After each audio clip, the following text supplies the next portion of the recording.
నిరంతర స్తోత్రార్హుడు మా దేవ. పరిశుద్ధాత్మ తండ్రి, మీ నామము మహిమపరచబడునుగాక, మీ నామము ఘనపరచబడునుగాక, మీ నామము కీర్తించబడునుగాక, మీ నామము గొప్ప చేయబడునుగాక. తండ్రి, మీకే స్తోత్రమయ్యా, స్తోత్రమయ్యా, స్తోత్రమయ్యా, స్తోత్రమయ్యా. సర్వాధికారి, స్తుతి స్తుతి స్తుతి స్తుతి. పరిశుద్ధుడా పరిశుద్ధుడా పరిశుద్ధుడా పరిశుద్ధుడా పరిశుద్ధుడా పరిశుద్ధుడా పరిశుద్ధుడా. మహోన్నతుడా, మీకే స్తోత్రం స్తోత్రం స్తోత్రం. జీవాధిపతి, మీకే స్తోత్రం స్తోత్రం స్తోత్రం.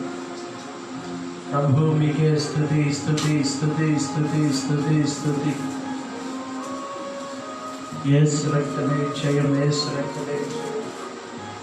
తండ్రి, మీకే వందనాలు వందనాలు వందనాలు వందనాలు. ఆత్మస్వరూపిగా, అదృశ్య దేవునిగా మీరు మా మధ్యలో సంచరిస్తున్నందుకు వందనాలు. ఆ తండ్రి, మీ యొక్క కృపను మా ఎడల ప్రత్యక్షపరుస్తున్నందుకు వందనాలు.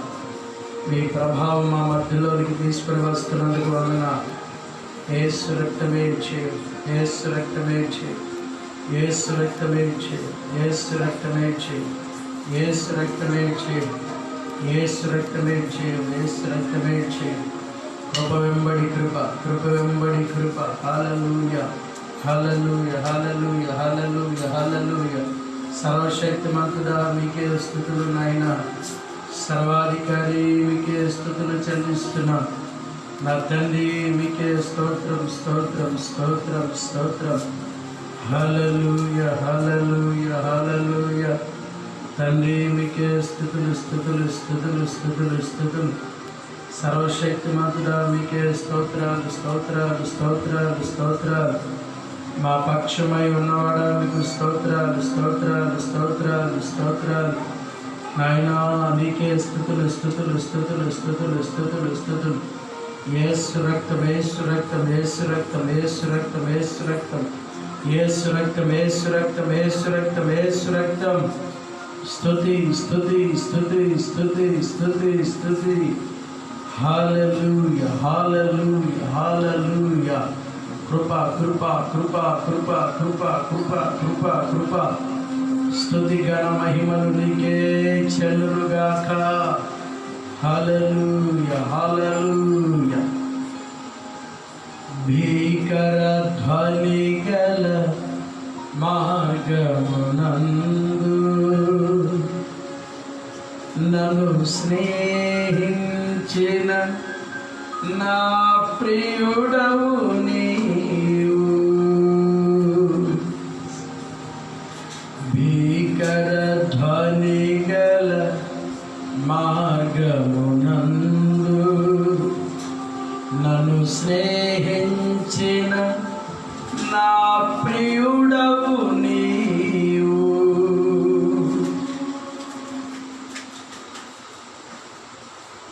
స్తోత్రం. కలనైన మరువను నీవు నడిపిన మార్గం, క్షణమైన నడువను నీతో సహవాసం. కలనైన మరువను నీవు నడిపిన మార్గం, క్షణమైన విడువను నీతో సహవాసం. ఆరాధన యేసయ్యా, నీతో నా బంధము మాధుర్యమే.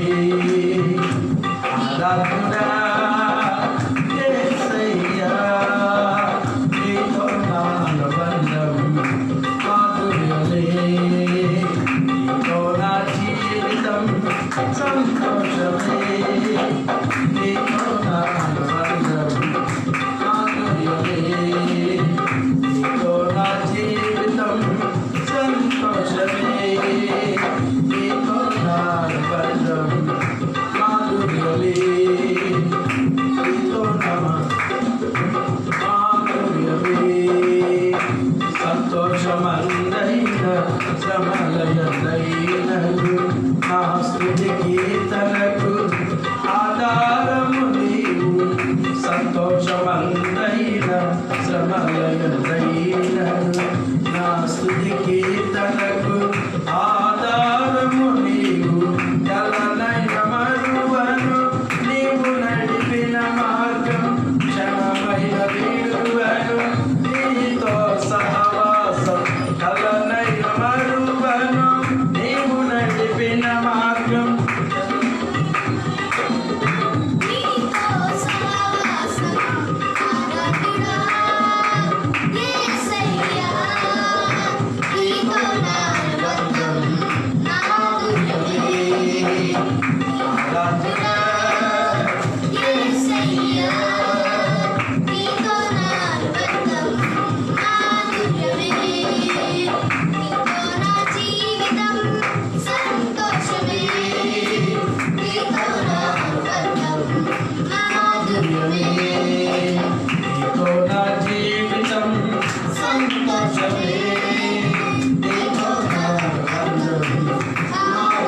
ఆరాధించుటకు నూతన కృపలతో నన్ను నింపుచున్నావు. నీలో నిలుచుటకు బహుగా ఫలించుటకు నూతన కృపలతో నన్ను నింపుచున్నావు. నిత్యమైన మహిమతో నన్ను నిలుపుటకు శుద్ధ సువర్ణముగా నన్ను మార్చుచున్నావు.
స్తుతించెదను ఆరాధింతును ఘనపరుతును నీ నామమే స్తుతించెదను ఆరాధ్యుడా నీ నామమే ఘనపరుతును స్తుతించెదను ఆరాధింతును ఘనపరుతును నీ నామమే నీ మందిరం నా నివాసమై నిలుచుండెదను నిత్యము నీలో నీవే నీవే నా ఆరాధన నీవే నీవే నా ఆనందము నా యేసయ్యా స్తుతి ఆరాధన నీకేనయ్యా నా యేసయ్యా నీవే నీవే నీవే ఆరాధన నీవే నీవే నా ఆనందము ఆరాధన ఆరాధన ఆరాధన స్తుతి ఆరాధన యేసు రక్తమే జయము జయం ప్రభు యేసు రక్తమే జయం జయం కలనైన మరువను నీవు నడిపిన మార్గం క్షణమైన విడువను నీతో సహవాసం నిత్యమైన మహిమలో నన్ను నిలుపుటకు శుద్ధ సువర్ణముగా నన్ను మార్చుచున్నావు ఆరాధ్యుడా ఆరాధ్యుడా యేసయ్యా నీతో నానుబంధం మాధుర్యమే నీలో నిలుచుటకు బహుగా ఫలించుటకు నూతన కృపలతో నన్ను నింపుచున్నావు నిత్యమైన మహిమలో నన్ను నిలుపుటకు శుద్ధ సువర్ణముగా నన్ను మార్చుచున్నావు ఆరాధ్యుడా యేసయ్యా నీతో నానుబంధం మాధుర్యమే నా యేసయ్యా కృప చూపుచున్నావు వాత్సల్యపూర్ణుడివై నా యేసయ్యా నడిపించుచున్నావు స్ఫూర్తి ప్రదాతవై నా యేసయ్యా కృప చూపుచున్నావు వాత్సల్యపూర్ణుడివై నా యేసయ్యా నడిపించుచున్నావు స్ఫూర్తి ప్రదాతవై ఆరాధ్యుడా యేసయ్యా నీతో నానుబంధం మాధుర్యమే శిథిలమయ్యుండగా నన్ను నీదు రక్తముతో కడిగి నీ పోలికగా మార్చినావు మా యేసయ్యా వాడిపోనివ్వగా నన్ను నీదు రక్తముతో కడిగి జీవపూటవై బలపరచితివి నా యేసయ్యా నిజమైన ద్రాక్షవల్లి నీవే నిత్యమైన సంతోషము నీలోనే శాశ్వతమైనది ఎంతో మధురమైనది నా పైన నీకున్న ప్రేమ ఎనలేని నీ ప్రేమ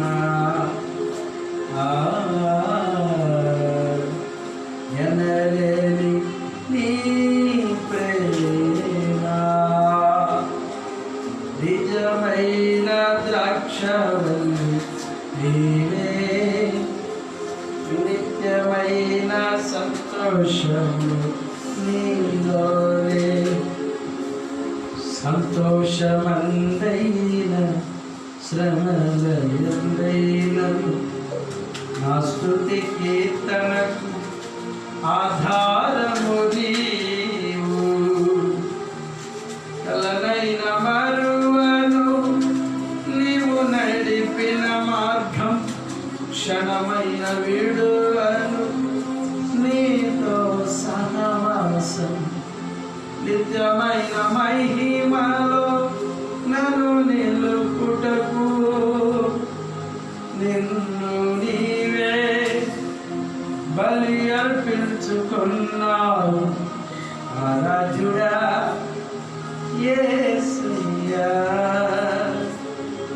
నీతో నాలో మాధుర్యమే మాధుర్యమే. థ్యాంక్ యూ సర్వాధికారి నిరంతర స్తోత్రాలు కూడా ఈ రాత్రి వేళ ఆత్మస్వరూపిగా అదృశ్య దేవునిగా పరిశుద్ధాత్మ ప్రభువుగా మీరు మా మధ్యలో సంచరిస్తున్నందుకు వందనాలు. మా పక్షమై నూతనమైన కృపలను మీరే విడుదల చేసినందుకు స్తోత్రం. ఆరాధ్యుడా సర్వాధికారి నిరంతర స్తోత్రాలు మా తండ్రి ఈ రాత్రి వేళ మా పక్షమై మీరున్నారని మరొకసారి రుజువుపరిచినందుకు స్తోత్రం. మాతో ఇప్పటి వరకు ఉండి మీరు సంచరించినందుకు స్తోత్రం. వాక్య పఠనంలో కూడా మీ సహాయ సహకారాలు మాకు అందించమని ఘనత మహిమ ప్రభావాలు పాటల ద్వారా ఆరాధన ద్వారా సమస్తము మీరే ఆరోపించుకోవాలి. మనుషులు మరుగుపరిచి దేవా మీ స్వరం మాకు వినిపించి శాశ్వతమైన మీ రాజ్యములకు మమ్మల్ని శుద్ధీకరించి పవిత్రపరిచి సిద్ధపరిచి ఆయన సిగ్గుపడనక్కర్లేని పరివారిలో మార్చి నీ నామానికి మహిమ తెచ్చుకోవాలి. యేసు పరిశుద్ధ నామంలో మీకు నేను ప్రార్థించి బ్రతిమాలు అడిగి పొందుకొని ఉన్నాము మా తండ్రి. ఆమేన్. హల్లెలూయా హల్లెలూయా.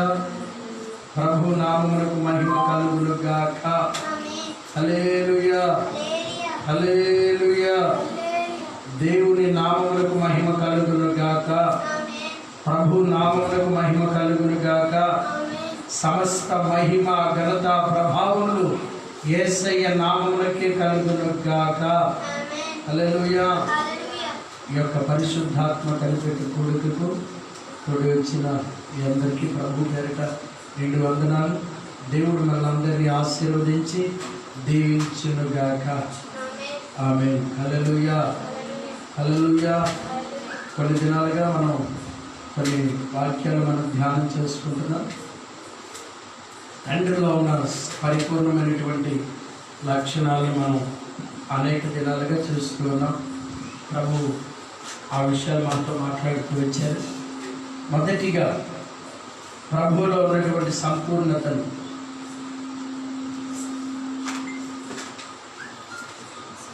ఆయన సృష్టికర్త అయినటువంటి దేవుడని, రెండవది లోకంలో నుండి మనల్ని పవిత్రపరిచే ఒక ఆశ్చర్యకరమైనటువంటి మార్గమని, మూడవది తాను పోషించే దేవుడని, నాలుగవది ప్రేమించే దేవుడని, ఐదవ విషయం ఈ రాత్రి మనం ధ్యానం చేసుకోబోతున్నాం. ఐదవ విషయంకి వచ్చేపాటికి దేవుని బిడ్డలారా, ఆఖరిలో చెప్పవలసిన విషయమైనప్పటికీ సందర్భానుసహితంగా తర్వాత వాక్యాలు అర్థమవలసిన పరిణామంలో ఈ రాత్రి మనం ధ్యానం చేస్తున్నాం. శాశ్వతమైనటువంటి రాజ్యాన్ని అనుగ్రహించే దేవుడు. Hallelujah. Provider of eternal kingdom. ఆయన ఎవరు అంటే లోక సంబంధమైన ఘనతను అనుగ్రహిస్తాడు, అది మనందరికీ తెలుసు. లోక సంబంధంగా ఉద్యోగాల్లో, వ్యాపారాల్లో ఉన్నతమైనటువంటి స్థితికి, స్థానానికి తీసుకుని వెళతాడు. మనందరికీ తెలిసిన విషయమే విద్యుత్తులు.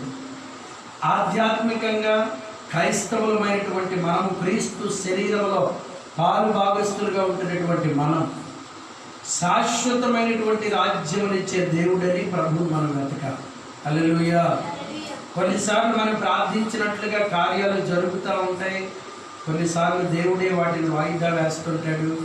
కొన్నిసార్లు మన అవిధేయతను బట్టి వాయిదా పడతాయి. ఈ మూడు విషయాల్లో దేవుని కార్యాలు కొన్ని ఆలస్యం అవుతాయి. ఎందుకు ఆలస్యం అవుతాయంట? మన అవిధేయతను బట్టి ఆలస్యం అవుతాయి. దేవుడే వాయిదా వేస్తాడు. మూడవదిగా దేవుడు బిడ్డలారా, ఇంకా దేవుడు వాయిదా వేస్తాడు. మన అవిధేయతను బట్టి ఆలస్యం అవుతాయి.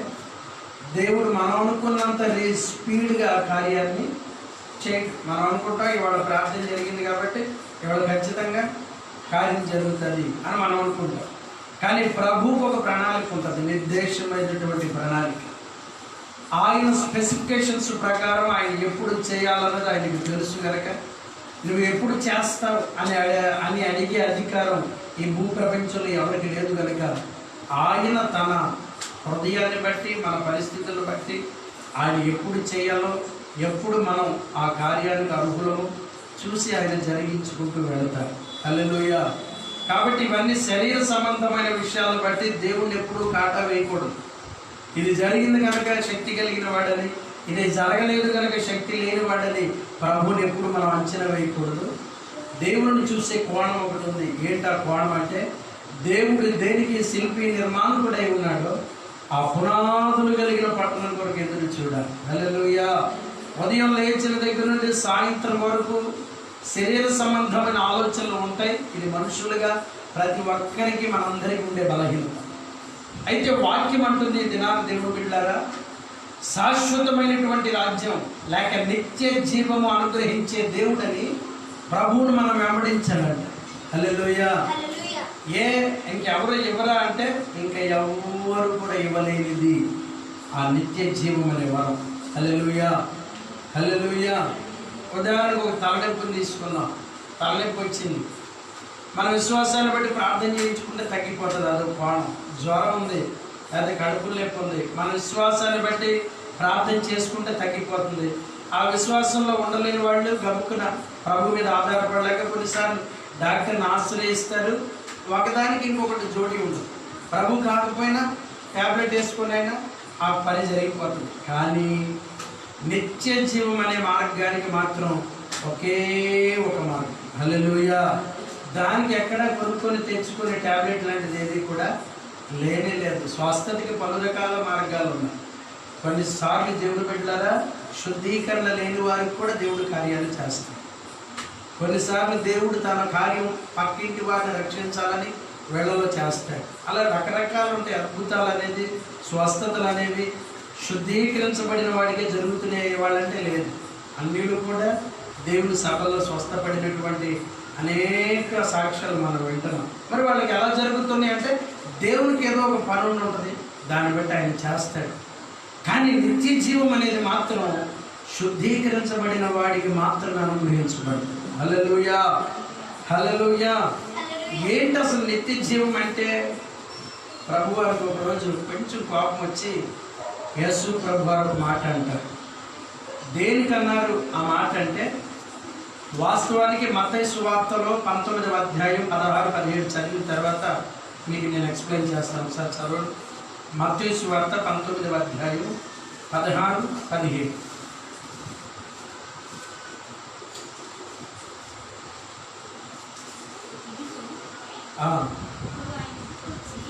ఒకడు ఆయన యొద్దకు వచ్చి, బోధకుడా, ఇప్పుడు మన పాస్టర్ గారి దగ్గరికి ఎవరైనా వచ్చారనుకోండి, ఒక సేవకుడి దగ్గరికి ఒక వ్యక్తి వచ్చి, ఏమంటే మీకు ఇంతకు ముందు చెప్పాను వాస్తవంగా జరిగిన సంఘటన తెలంగాణ ప్రాంతంలో, మీకు ఎంతమంది గుర్తుందో నాకు తెలియదు కానీ, ఏమంటే పరలోకంలో మరి మాకు కూడా ఏమన్నా చిన్న రేకుల షెడ్ అయినా ఉంటుందా అని కొత్తగా రక్షణ పొందిన ఒక కుర్రాడు పాస్టర్ గారిని అడిగితే, కొత్త గురి కదా విషయాలు తెలియదు అని చెప్పి ఆయన కూడా ఉండదు బాబు, ఇప్పుడు మనం 10,000 అయితే బుక్ చేసుకోవాలని చెప్పాడు. వాళ్ళిద్దరి మధ్యలో జరిగిన కాల్ సంభాషణ, అది ఆటో కాల్ రికార్డింగ్ అయింది. ఎవరో విశ్వాసం వస్తే ఇదిగో నేను ఆల్రెడీ బుక్ చేసేసుకున్నాను, 10,000 పంపించేసాను పాస్టర్ గారికి అని చెప్పినప్పుడు 10,000 పంపించడం నీకు ఏమైనా బుర్రలేదా? అది బుక్ చేసుకోవటం ఏంటి? అదేమన్నా లాడ్జ్ రూమా బుక్ చేసుకోవడానికి, లేకపోతే రెస్టారెంట్లో టేబుల్ రిజర్వ్డ్ అని పెట్టుకోవడానికి? శుద్ధీకరించబడిన వాడికి కదా నిత్య జీవం వచ్చేది, శుద్ధీకరణ కలిగిన వాడు కదా పరలోకానికి వెళ్ళేది. డబ్బులు కట్టి తెచ్చుకోవటం ఏంటని అడిగాడు. అంత ఇదిగో కావాలంటే నువ్వే వినని కాల్ రికార్డింగ్ వినిపించాడు. అది దాదాపు చాలామంది మొబైల్స్కి వచ్చింది. అది చాలామంది విన్నారు, ఫేస్బుక్లో కూడా వచ్చింది. ఆ సేవకుడు అన్న విషయం ఏంటంటే, బాబు నీకు ఒక్కడికైనా ఇంట్లో వాళ్ళకి కూడా కావాలి కనుక్కోమంటే, లేదండి మేము 9 ఉన్నాం, 4 పంపిస్తున్నాం, అందరికీ బుక్ చేయమంటే, సరే 3కే ఉన్నాయంటే మరి త్వరగా పంపి మళ్ళీ టైం అయిపోతుందంటే ఆ 3కి పంపించడం, తర్వాత మళ్ళీ పంపించడం. ఈ కాల్ సంభాషణ దాదాపు 13 నిమిషాలు మనం చాలామందికి ఇంతకుముందు కూడా చెప్పాను. ఏమిటి నిత్య జీవం అనే వరం మనం రిజర్వ్ చేసుకోవాలంటే చేసుకోవాలి, కానీ దానికి పద్ధతి డబ్బు కాదు. ఈ లోక ధనం అంట చెమ్మటయు తుప్పు పడుతుంది, పరలోక ధనంతో దాన్ని రిజర్వ్ చేసుకోవాలి. హల్లెలూయా.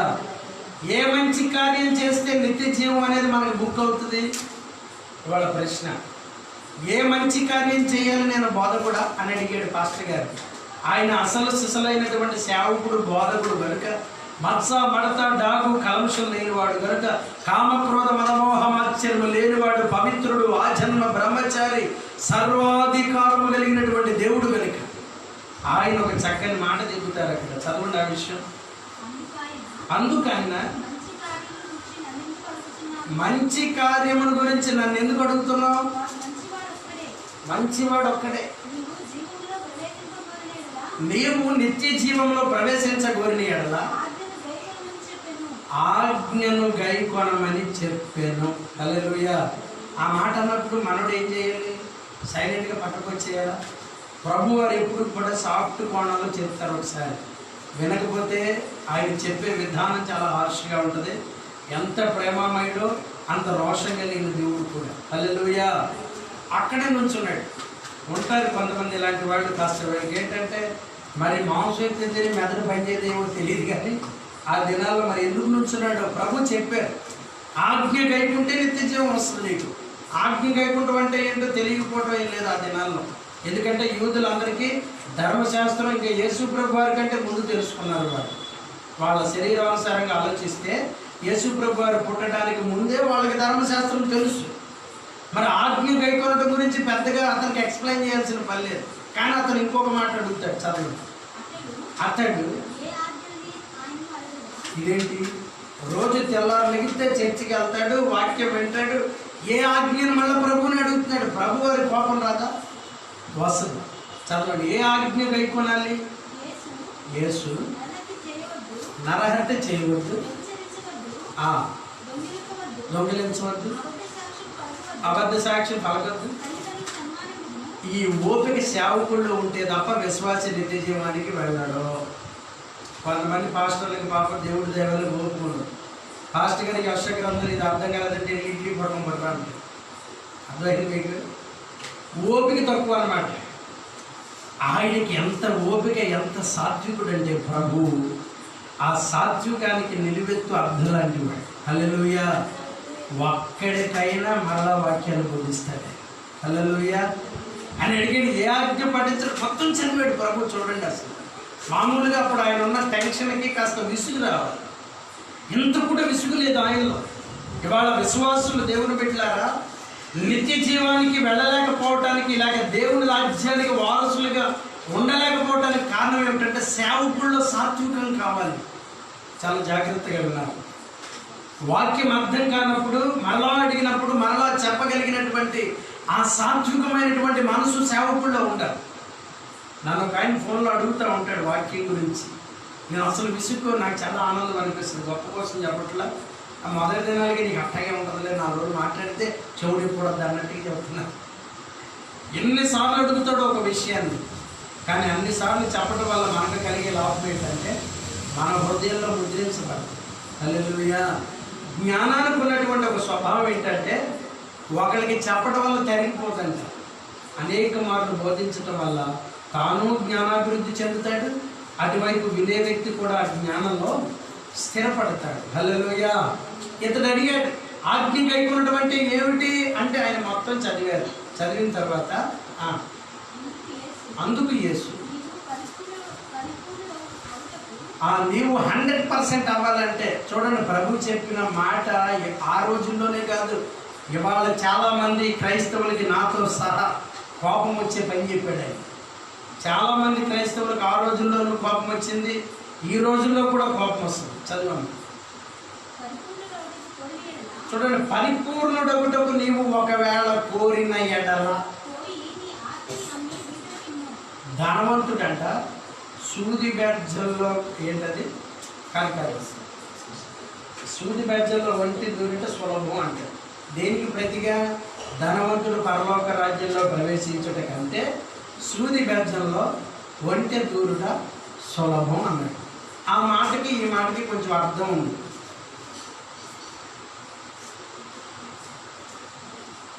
ఆ మాటకి ఈ మాటకి కొంచెం సంబంధం ఉంది. ఏంటా సంబంధం అంటే, ఇతడు మిగుల ధనాపేక్షతో ఉన్నాడు. జాగ్రత్తగా వినండి.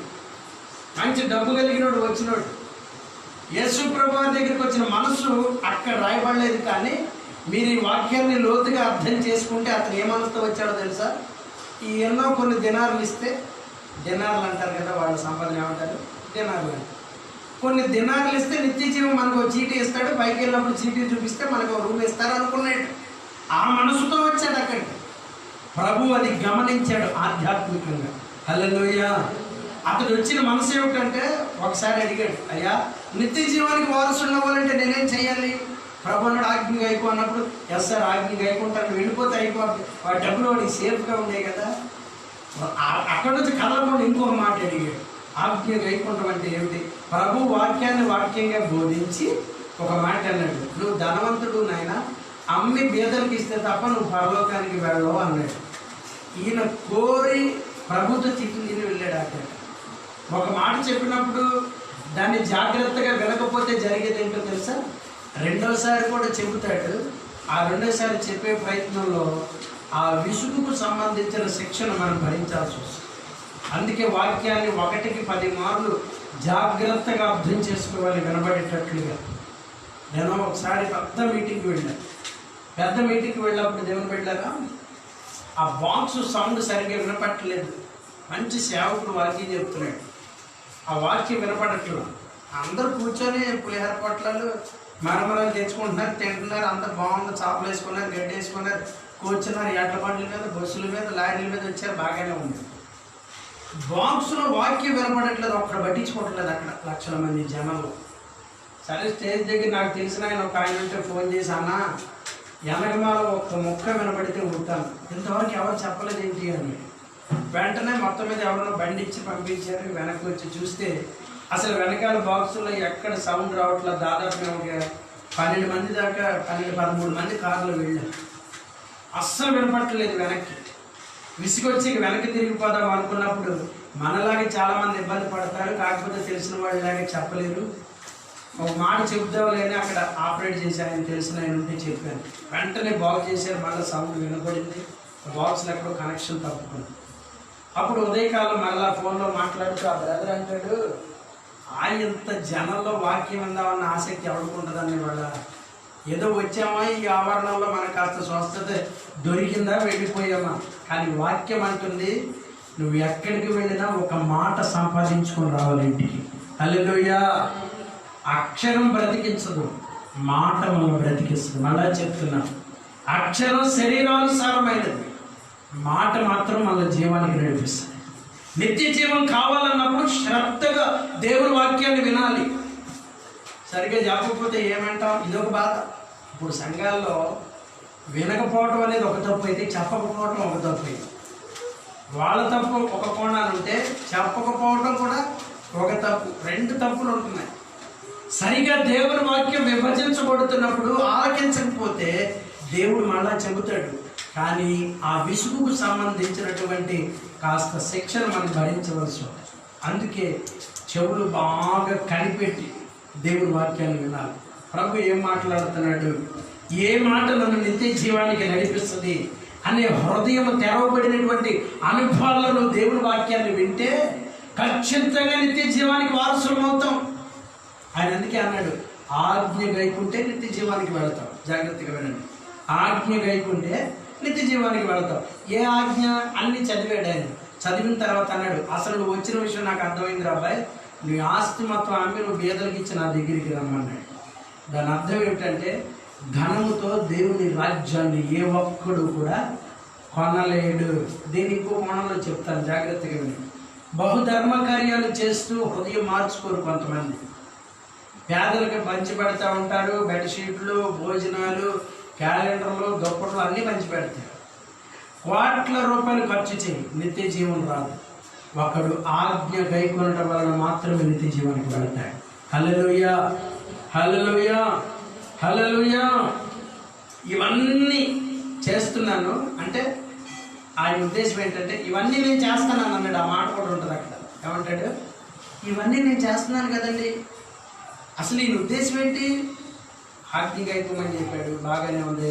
ఆజ్ఞలు ఏంటో చెప్పాడు. చెప్పిన తర్వాత మళ్ళీ అంటాడు, ఇవన్నీ నేను చేస్తున్నాగా.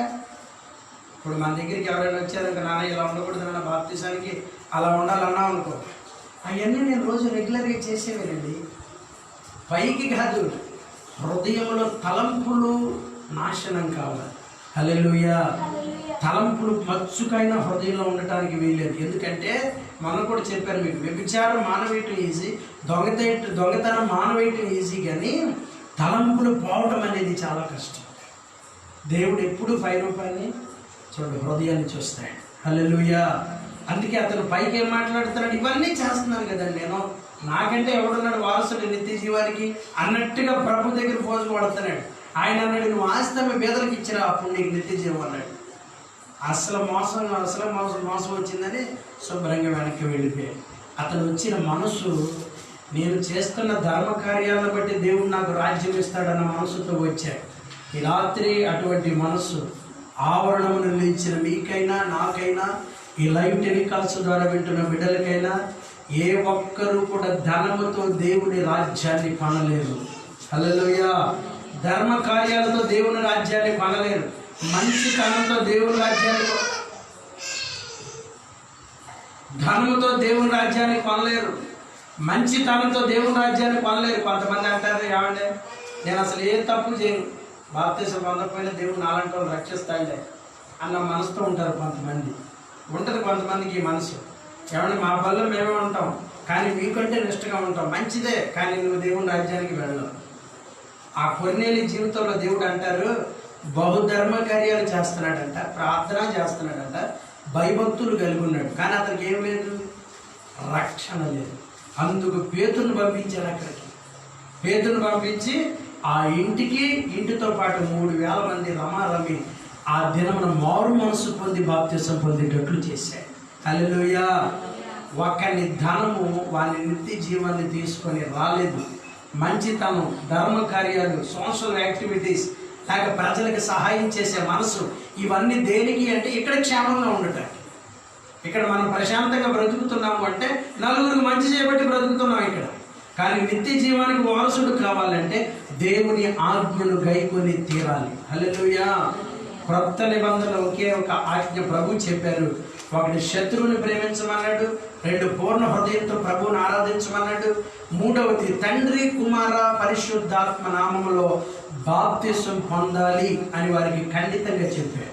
హల్లెలూయా, హల్లెలూయా. ఆజ్ఞ గైకొనకుండా దేవుని రాజ్యానికి ఎలా వారసులం అవుతాం? ఒక చిన్న మాట చెప్తాను. అపోస్తుల కార్యాలు అనుకుంటా 13:46 చూడండి. తమ్మును తాము నిత్య జీవమునకు అపాత్రులుగా ఎంచుకుంటున్నారంట కొంతమంది కావాలని. అపోస్తుల కార్యాలు 13:46. అప్పుడు పౌలును బర్నబాయు ధైర్యం సేవకుడు అనేవాడు ధైర్యం చచ్చిపోతే పెట్టేబేడ సర్దేసి ఇంట్లో కూర్చోవటం మంచి. పౌలికి ఎంత ధైర్యమో తెలుసా? చస్తే చచ్చామన్నట్టు చెప్పేవాడు వాక్యం మాత్రం. పొరపాటున అతను దడిచి దేవుని వాక్యాన్ని మార్చినట్లు అతని జీవితంలో రాయబడ్డాడు. హల్లెలూయా. పౌలు బర్నబా ధైర్యం తెచ్చుకొని దేవుని వాక్యము మొదట మీకు చెప్పడం ఆవశ్యకమే. అయినను చూడండి, మీకు ఎక్కువైపోయిందమ్మా దేవుని వాక్యం. అయ్యా మీకు ఎక్కువైపోయింది దేవుని వాక్యం, మీకు అసలు మొదట చెప్పటం అనేది పొరపాటే. కానీ చదవండి. మిమ్మును మీరే నిత్య జీవమునకు అపాత్రులుగా ఎంచుకొనుచున్నారు గనుక ఇదిగో మేము ఇంకొకరి దగ్గరికి వెళ్ళిపోతున్నాం. ఎలాగనగా ఉండునట్లు అన్యజనులకు నిన్ను వెలుగుగా ఉంచి ఉన్నాను వాక్యం జ్ఞాపకం చేసుకొని వాళ్ళ దగ్గర నుంచి పక్కకు వెళ్ళిపోయారంట. ఇప్పుడు వినాలి, వాళ్ళు ఎందుకని విడిచిపెట్టేశారు? వెంటలేదు చెబితే. అసలు వాళ్ళ అనుభవాలు ఎలా ఉన్నాయి అంటే, మాకంటే వాక్యం ఎవరికి బాగా తెలుసు. ఇవాళ దేవుని రాజ్యానికి ఎవడు వెళ్ళడు అంటే, నాకు మించిన జ్ఞానం ఎవడికి లేదు అనేవాడు ఖచ్చితంగా దేవుని రాజ్యానికి వెళ్ళాడు. అలా చెప్తున్నారు. మనకు మనం దీనులంగా తగ్గించుకుంటాం. హల్లెలూయా.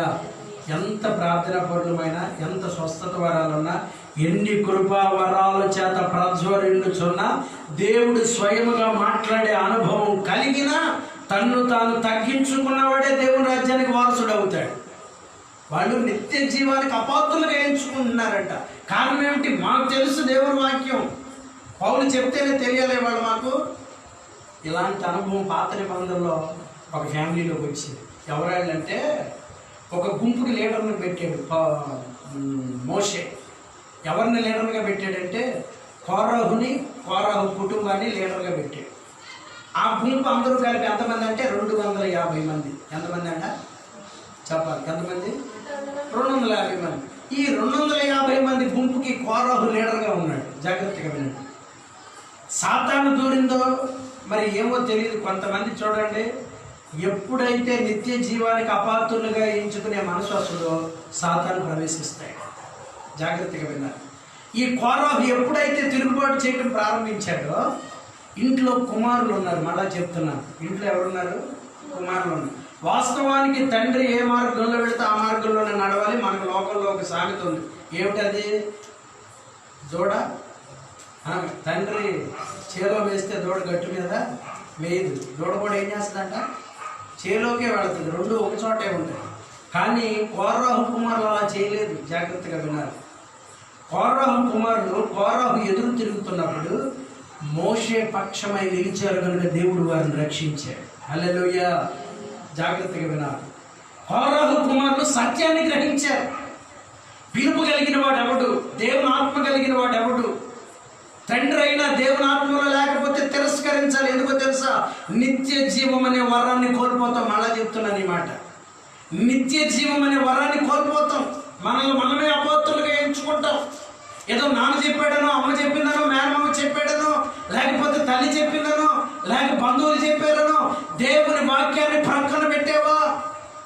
దేవుని యొక్క ఆత్మను పక్కన పెట్టి కొన్నిసార్లు లోక సంబంధమైన కార్యాల్లో చేతులు వేయడానికి వెనుకంజ వేయం. కారణం ఏంటో తెలుసా? లోకానికి భయపడి, బంధువర్గానికి భయపడి, ప్రజలకు భయపడి. కానీ కోరహు కుమారులు అలాంటి వాళ్ళు కాదు.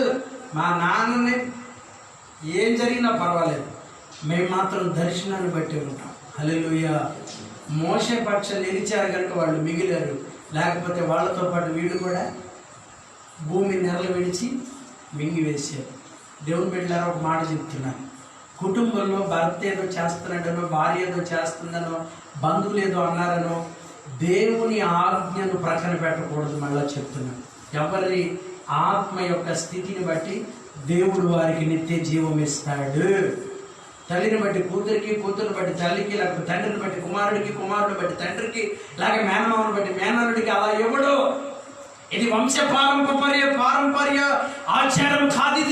ఇది ఏమిటి అంటే శుద్ధీకరణ కలిగి, పవిత్రత కలిగి, హృదయంలో దేవుని ఆజ్ఞను ఎవడు భద్రం చేసుకుంటాడో వారు మాత్రమే నిత్య జీవానికి వారసులు అవుతారు. హల్లెలూయా. ఆ కోరహు కుమారుడు దేవుని మనసును ఎరిగిన హేతువు చేత దేవుడు వారిని రక్షించాడు. 44వ కీర్తన నుంచి దాదాపుగా 49 వరకు అనుకుంటా కీర్తనలన్నీ కోరహు కుమారుల కీర్తనలను రాసి ఉంటాయి.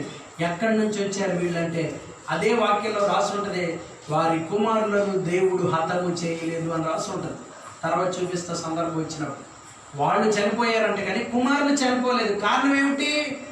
దేవుని ఆజ్ఞ గైకొనాలనే మనసు. ఈ రాత్రి ఎవరిని పట్టించుకోవద్దు. మళ్ళా చెప్తున్నాను, ఒకరిని బట్టి మనం నిత్య జీవాన్ని కోల్పోవడం అనేది జరగకూడదు. ఇంట్లో ఉన్న ప్రజలను బట్టి, ఇంట్లో ఉన్న భార్యను బట్టి, భర్తను బట్టి, లేకపోతే పిల్లలను బట్టి, తల్లిదండ్రులను బట్టి నిత్య జీవానికి అపాత్రులుగా ఎంచుకునే మనసు. యేసు ప్రభువుని సిలువ వేసేటప్పుడు ఆ రక్తం మా మీద ఉండనే అన్నారు వీళ్ళు. ఎంత ధైర్యం ఉండాలి వాళ్ళకి? ఏమన్నారు? ఆ రక్తం మా మీద, మా పిల్లల మీద ఉండనే అన్నారు. దేవుడు ఆమెను అంటాడు కానిటికి, మామూలుగా కాదు. తర్వాత మీకు చెప్పాను, నీరో చక్రవర్తి కాలంలో, 5వ చక్రవర్తి కాలంలో ఓచకోత జరిగింది యెరూషలేములో. రక్తము ఏరులైపోయింది. వాళ్ళు ఏమన్నారట? మా మీద, మా పిల్లల మీద ఉండనే ఉన్నారు. దేవుడు ఆమెను అంటాడు. ఏ విషయాన్ని కూడా దేవుడు విడిచిపెట్టడు. చాలా జాగ్రత్త వహించాలి. మన నోటి మాట మన కార్యాలకు సాక్ష్యం పలుకుద్ది. మనం ఎవరో ఏదో అన్నారనుకుంటాం, నిజంగా దర్శనం చూస్తే దేవుడే చెప్తాడు, అయ్యా ఫలానోళ్ళు అన్నది నేనేం పట్టించుకోలేదు, నువ్వు ఆ దినాన్ని అన్నది విన్నానంటే. కొన్నిసార్లు మనకి దేవుని బిడ్డలకు కీడు సంభవించడానికి, లేక అనారోగ్యం రావడానికి మన నోటి మాట మన మీద సాక్ష్యం పలుకుద్ది. వాళ్ళు నిత్య జీవానికి అపాత్రులుగా ఎంచుకున్నారు యేసు ప్రభువుని సిలువ వేసేటప్పుడు. ఈ మనసు అనేకుల్లో ఉంది. వాళ్ళు చెప్తాను, ఈ మనసు కుటుంబాల్లో ఎలా పనిచేస్తుందంటే, వాళ్ళ తమ్ముడు నాకు చాలా దూరం నుంచి ఫోన్ చేసాడు, ఫోన్లో మాట్లాడుతూ ఉంటాడు. సినిమాలు చూస్తే దేవుని సన్నిధికి వెళ్ళమంటావా అని అడిగాడు నన్ను. అదే మీ భాషలో, ఆయన భాషలో ఏమడిగాడంటే, సినిమాలు చూస్తే స్వర్గానికి వెళ్ళమా అన్నాడు. బాప్తీసం తీసుకుందామని తీర్మానం చేసుకున్నాడు, కానీ ఇంట్లో అందరూ రక్షించబడ్డారు, అక్కడ మాత్రం రక్షించబడ్డారు. ఫోన్లో నన్ను అడిగిన మాట, ఆ తమ్ముడు అడిగిన మాట ఏంటంటే, సినిమాలు గట్ట చూస్తే స్వర్గానికి వెళ్ళమా అని అడిగాడు. రైట్, మంచి ప్రశ్న అడిగావు అని ఎవడు అడగట్లేదు ఇలాంటివి. ఎంతసేపు తలనొప్పి ఉంది, జ్వరం ఉంది, జలుబు ఉంది, ప్రార్థన చేయమన్నారు, కడుపు లేపు అంటున్నారు, కానీ ఇలాంటి ఆధ్యాత్మికమైన విషయాలు అడిగేవాళ్ళు చాలా తక్కువైపోయారు. సినిమాలు చూస్తే 100% పరలోకానికి వెళ్ళరని చెప్పారు. ఏ అన్నాడు?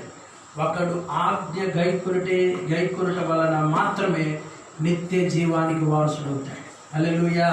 ఏ ఆజ్ఞలో ఉందా అంటే ఉంది, అల్లరితో కూడిన ఆట పాటలు అని క్లియర్గా రాశాడు.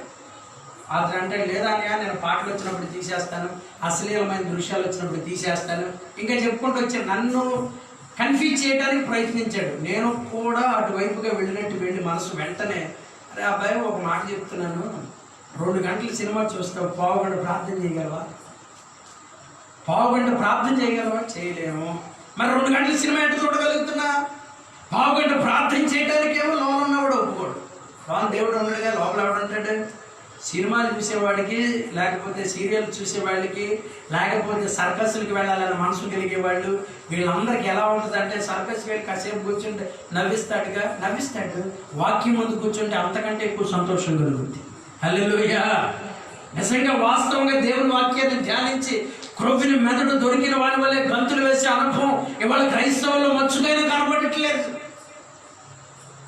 ఆనందం కోసం ఎక్కడికైనా వెళితే బాగుంటుందండి, సంతోషం కోసం ఎక్కడికైనా వెళితే బాగుంటుందండి, రిలీఫ్ కోసం ఎక్కడికైనా వెళితే బాగుంటుందండి, మంచిదే. కానీ వాక్యం ఎదుట అంతసేపు ఎప్పుడైనా కూర్చోగలిగావా?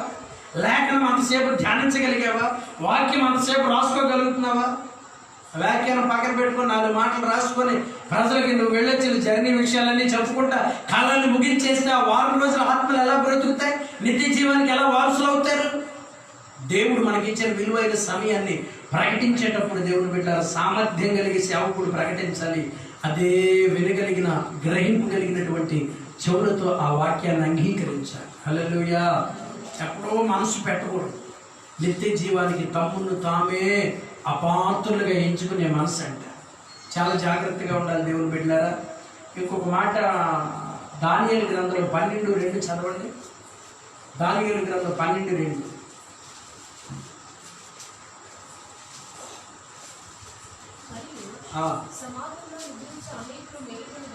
మేల్కొంటారు. ఏంటంట అమ్మా, ఎప్పుడైతే ప్రభు వస్తారో అందరూ నిత్య జీవునికి వెళ్ళరు. ఎంతమంది వెళ్తారంట? కొందరు. చెప్పండి మాట, ఎంతమంది? కొందరు. ఇప్పుడు కొందరులో ఉంటామా, అందరిలో ఉంటామా? కొందరులో మనం ఉండాలి. హల్లెలూయా.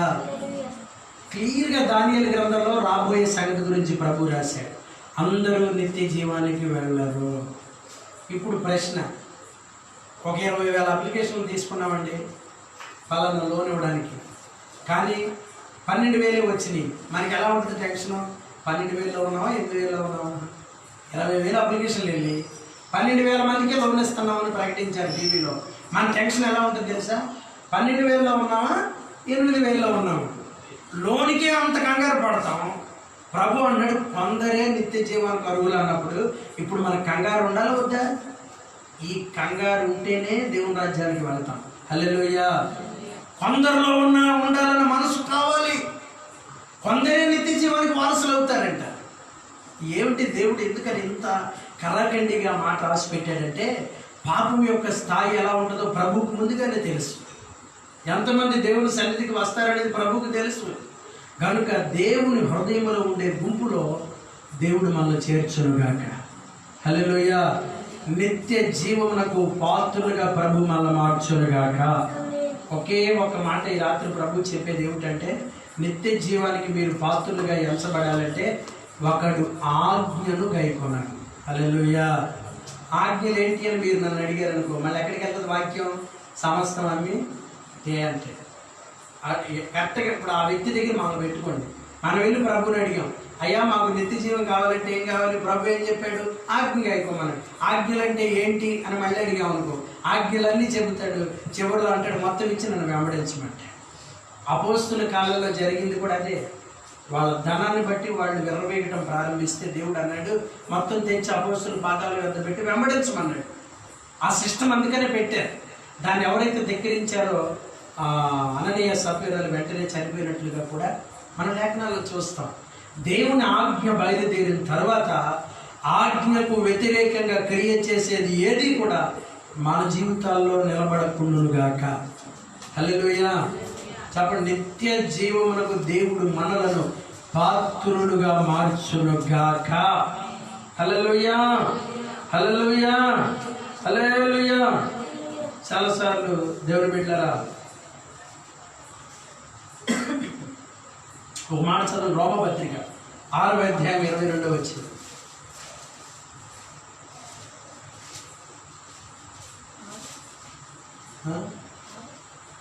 ఆరు 22 రోమపత్రిక. అమ్మ ఇప్పుడు పాపం నుండి విమోచించబడి దేవునికి దాసులైన మనకేంటంటే ఫలము? ఇల్లు కొనుక్కోవడమా, కారు కొనుక్కోవడమా? చెప్పాలి. ఏంటి ఫలం మనకి? రాకెట్ కొనుక్కోవడమా? భక్తి యొక్క ఫలం అంట పరిశుద్ధత కలుగుటయ్యే ఫలం. హల్లెలూయా. హల్లెలూయా. ఈ పరిశుద్ధత యొక్క అంతమే నిత్య జీవము. ఈ మాట చెప్పండి. పరిశుద్ధత యొక్క అంతము నిత్య జీవము. హల్లెలూయా. పరిశుద్ధత కలిగిన వాళ్ళకి ఏదైనా ఆఖరిగా ఆశేదన ఉంది మీ జీవితంలో? ఆఖరి ఆశేదన ఉందా చెప్పండి అంటే డూప్లెక్స్ హౌస్ అంటారు కొంతమంది.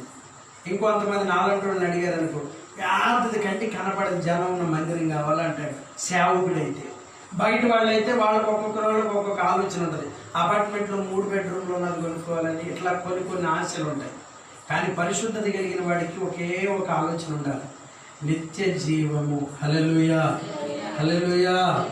అందుకే అంటాడు మనుషుల చేతి పని కాక దేవుని చేత కట్టబడుతున్న పట్టణం ఒకటి ఉంది, అక్కడికి మనం వెళ్ళాలి. ఇంకొక మాట అంటాడు, నా సేవకుడు నాతో కూడా ఉంటాడు. అంటే అర్థం పాస్టర్ అని కాదు, ఆయనని సేవించే ప్రతివాడు ఆయనతో ఉంటాడు. ఆయనతో ఉండటం ఏంటి? నిత్య జీవంలో 3 రకాలు ఉన్నాయి. మళ్ళీ చెప్తాను. ఆవరణము, పరిశుద్ధ స్థలము, అతి పరిశుద్ధ స్థలం. అంటే అర్థం చెప్పనా? ప్రభు ఉండేది వేరు, దేవదూతలు ఉండే స్థలం వేరు, పరిశుద్ధులు ఉండేది వేరు. జాగ్రత్తగా ఉన్నారు. పరిశుద్ధులు ఉండేది వేరు, దేవదూతలు ఉండే లోపం వేరు, ప్రభు ఉండే స్థానం వేరు. ప్రభు అంటాడు నా సేవకుడు నేనుండే చోట ఉంటాడు. అంటే ఆయన వలె పరిశుద్ధత కలిగి నిర్మలమైన మంచి మనస్సాక్షితో ఆజ్ఞ గైకొని శత్రువును కూడా ప్రేమించి హృదయపూర్వకంగా భక్తి చేసి మచ్చైనా మడతైనా డాగైనా కల్మషమైన లేనివాడు ఎక్కడుంటాడంట? ఆయన ఉన్న లోకంలో ఉంటాడంట. హల్లెలూయా. ప్రభుతో కూడా ఉంటే ఎలా ఉంటుంది? పాటలో కూడా ఉంటుంది కదా, సౌందర్య సియోనులో నీ మనోహరమైన ముఖము దర్శింతును, నీతోనే నా నివాసము నిత్యము ఆనందమే, నీతోనే నా నివాసము నిత్యము ఆనందమే. సౌందర్య సియోనులో నీ మనోహరమైన ముఖము దర్శింతును, ముఖము దర్శింతును. ఎక్కడ ఉండాలంట? సౌందర్య సియోనులో ఆయన ముఖం చూసే ప్రదేశంలో మనం ఉండాలి. ఏమో పర్లేదులేండి, ఎక్కడుండి ఏమైంది? డబ్బులు సంపాదించుకొని బాల్కనీ టికెట్ కొనుక్కున్నామని ఆశ ఉంటుంది సినిమాకి వెళ్ళేవాడికి. ఉంటుందా ఉండదా? సినిమాకి వెళ్ళేవాడిని, అరే నేను టికెట్ కొనుక్కుంటాను, అవసరమైతే ఈ వారం డబ్బులు పోయినా వాళ్ళ బాల్కనీ టికెటే కొనుక్కుంటానంటే. సినిమా చూడటానికి వాడు అంత సోఫిస్టికేటెడ్గా బాల్కనీకి వెళ్ళాలని ఉంటుంది. ప్రభువుని చూడాలంటే ఎక్కడ ఉండాలంట? సౌందర్య సియోనులో ఉండాలి. హల్లెలూయా. అక్కడికి వెళ్ళాలంటే నిత్య జీవం అనే వరం ఏ స్థాయిలో ఉండాలంటే మత్స కూడా ఉండటానికి వీలే. అంత పవిత్రులుగా, అంత నిర్మలులుగా, అంత యథార్థంగా, అంత పవిత్రత కలిగి ప్రభు యొక్క స్వారూప్యతను ధరించుకొని దేవుని ఆజ్ఞలు శిరసావహించడం, వాక్యము నిమిత్తం శరచ్ఛాదనం చేయబడి అనుభవం కలిగిన వారై ఉండాలి. హల్లెలూయా. ఏదో జరుగుతుందని భక్తిని మానేయటం కాదు, ఏదో జరుగుతుంది ఎవడో మొహమాట పడతాడని ఆ కార్యక్రమంలో చేతులు వేసి ఆపద తెచ్చుకోవడం కాదు మన పని. ఒక్కడిని సంతోష పెట్టాలని చూస్తే దేవునికి నన్ను నేనే అపాత్రునిగా ఎంచుకున్నాను అంటాడు పౌలు. నేను మనుషులను సంతోష పెట్టకూడని వాడనైతే ఎన్నటికీ క్రీస్తు దాసుడను కాలేనని పత్రికలో రాశాడు. దేవుని బిడ్డలారా, ఈ రాత్రి పరిశుద్ధాత్మ దేవుడు వాక్యం ద్వారా మనల్ని హెచ్చరిస్తున్నాడు. నీ జీవితంలో భక్తి యొక్క అంతము పరిశుద్ధత, పరిశుద్ధత యొక్క అంతము నిత్య జీవమై ఉండాలి. హల్లెలూయా. ఈ స్వస్థతలు, ఆశీర్వాదాలు, ఇళ్ళు, పొలాలు, వాహనాలు ఈ భూలోకంలో అందరికంటే దేవుడు తప్పక మనకి ఎక్కువే ఇస్తాడు. అందుకు మన ప్రభు సమర్థుడు. వాటి వైపు మీరు మనసు పెట్టొద్దు. నిశ్చయముగా నిత్య జీవం అనే వరం కొరకు మీరు ప్రయాసపడుదురు గాక. హల్లెలూయా, హల్లెలూయా. చెప్పాలి. మన తండ్రి ఎవరంట? మీ నాన్నగారు ఇస్తారా నిత్య జీవాన్ని? మా నాన్న ఇస్తాడా? ఎవడో నాన్న ఇవ్వగలడా? ఇది తండ్రి అనే పదం ఎవరికి ఉంటుంది అంటే నిత్య జీవం ఇవ్వగలిగిన వాడికి ఉంటుంది. అందుకే ఆయన తండ్రి అంటాం. మరి ఈ తండ్రి ఎవరంటే ఈయన శరీరానుసారమైన తండ్రి, శరీరంతో కన్నాడు. ఆత్మీయ తండ్రి ఉంటాడు, ఆయన మళ్ళీ బాప్తిసం ద్వారా కంటాడు. కానీ నిజమైన తండ్రి నిత్య జీవాన్ని ఇస్తాడు. హల్లెలూయా, హల్లెలూయా. ఇంకొక మాట ఉంటుంది, ఇవాళ రెండో మాట చెప్తాను. ఎవరు తండ్రి అంటే స్వస్థపరిచేవాడు. చెప్పండి, ఎవరంట? మొదటిగా ఏం చెప్పారు? నిత్య జీవము ఇచ్చే దేవుడు. మూడవది ఇప్పుడు ఈ ఆరో మాట, ఇవాళ రెండో మాట స్వస్థపరిచేవాడు, హీలింగ్ అంటాం. చాలా చోట్ల మనం బ్యానర్ల మీద కూడా చూస్తాం హీలింగ్. హీలింగ్ అంటే ఏంటి? మనకి స్వస్థత ఇక మనకి తెలియదు కాదు. దీని లోతు క్రైస్తవులకి అందరికీ తెలుసు. దీని గురించి పెద్ద ప్రసంగాలు అవసరం. అయితే ఒక ఇద్దరు రాజులను చూపిస్తారు. వాళ్ళు వాళ్ళ జీవితంలో దేవుని కృపను కోల్పోయిన అనుభవాలు మనం చూస్తాం. వాళ్ళను మనం ధ్యానం చేస్తే స్వస్థత ఎంత ప్రమాదకరమైనదో కూడా మనకు కొంచెం తెలుసు. చదవండి, నిర్గమకాండం ముందు 15-20 చదవండి. తర్వాత మీకు ఇద్దరు రాజులను పరిచయం చేస్తారు. నిర్గమకాండం 15-20.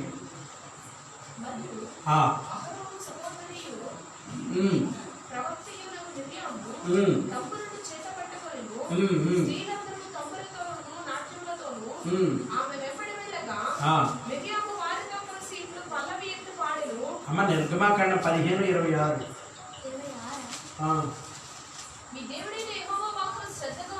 మీ దేవుడైన యెహోవా వాక్కును శ్రద్ధగా విని. చూడండి, అసలు వాక్యం జాగ్రత్తగా వింటే ఎన్ని లాభాలు. ఒక లాభం కాదు, వాక్యం ఒక్కటి జాగ్రత్తగా వింటేనంట సృష్టిస్తాడంట, లేదండి ఇంకా పోషిస్తాడంట, లోకంలో నుంచి ప్రత్యేకపరుస్తాడంట, ప్రేమిస్తాడంట, నిత్య జీవం అనే వరాన్ని ఇస్తాడంట. ఆ నిత్య జీవంలో కూడా ఎలాంటి వరం ఇస్తాడు? ఆయనతో ఉండే వరాన్ని ఇస్తాడు. ఎక్కడో పరిశుద్ధ స్థలంలోనో లేకపోతే ఆవరణలోనో కాదు. ఎక్కడ ఉంచుతాడు? ఆయన ఉండే స్థలంలో. ఇప్పుడు అంటాడు ఆయన వాక్కును గైకుంటే చాలంట స్వస్థత కలుగుద్ది. హల్లెలూయా. చదవండి కంటిన్యూషన్. చేసి ఆయన ఆజ్ఞలకు విధేయులై కట్టడలన్నిటినీ అనుసరించి నడిచిన ఎడల ఐగుప్తు అనే దగ్గర విజయవాడ పట్టణం అని పెట్టుకుంటారు, ఆంధ్రప్రదేశ్ అని పెట్టుకుంటారు, ఇండియా అని పెట్టుకుంటారు, కృష్ణా జిల్లా అని పెట్టుకుంటారు. What ever it may be, మీరు ఏదైనా పెట్టుకోండి. అక్కడ ఐగుప్తులోకి వచ్చిన ఏ రోగము మీ మీదకి రానివ్వను. హల్లెలూయా. చెప్పండి మాట. లోకంలో ఉన్న ఏ రోగము మన మీదకి రానివ్వడు. హల్లెలూయా. ఆయన స్వస్థపరిచే దేవుడు అంటే ఎంత గొప్ప దేవుడు అండి. ఐగుప్తీయులకు కలగ చేసిన ఏ రోగము నేను నీకు. అదేంటంటే మేము ఐగుప్తు మధ్యలోనే ఉంటారు, కానీ మీ మీద ఏముంటుంది పస్కా బలి రక్తం ఉంటుంది. సంహారపు దూత వచ్చి ఎవరిని సంహరిస్తుంది? ఎవరి గుమ్మాల మీద దేవుని రక్తపు ముద్రలు ఉండవో వారిని మాత్రమే సంహరిస్తుంది. అంటే అర్థం ఏంటి? కొబ్బరి నూనె డబ్బా ప్రార్థన చేయించుకొని నూనె వేసుకోవాలనా? దేవుని రక్తపు ముద్రలు అంటే ఆజ్ఞానుసారమైన జీవితం కలిగిన వారమై ఉండాలి. హల్లెలూయా. హల్లెలూయా. ఇక్కడ ఒక ఇద్దరు రాజులు ఉన్నారు. ఇద్దరు రాజులు ఎక్కడ ఉంటారు వీళ్ళంటే 2వ రాజుల గ్రంథం 1వ అధ్యాయం 2వ వచనంలో ఒకళ్ళు ఉంటారు. అదే 2వ రాజుల గ్రంథం 8వ అధ్యాయం 7 నుంచి 15 వచనాల్లో ఒక ఆయన ఉంటాయి. వీళ్ళ గురించి మనం ధ్యానం చేయాలి రాత్రి. ఎందుకని ధ్యానం చేయాలంటే రండి అక్కడికి ఒకసారి. వాక్యం ఏమంటుంది? ఐగుప్తీయులకు కలిగి చేసిన ఏ రోగము మీ మీదకి నేను రానివ్వను. ఈ మాట గుర్తుపెట్టుకో. నిన్ను స్వస్థపరిచే యెహోవాను నేనే. ఈ విషయం మనందరికీ తెలుసు. 2వ రాజులు 1-2 చదవండి.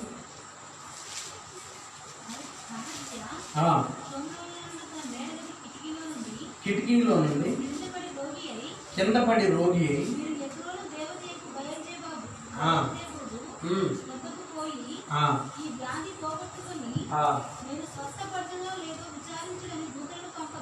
ఎక్కడే పంపించాడంటే దోతలే. ఈ అనుభవాలు అక్కడక్కడ క్రైస్తవుల్లో కనబడతాయి. ప్రార్థన చేసినట్లుగానే ఉంటారు, వాక్యం విన్నట్లుగానే ఉంటారు, కానీ ఎక్కడికి వెళ్తారు? తోటకి వెళ్తారు. ఎక్కడికి? వినాలి, జాగ్రత్త.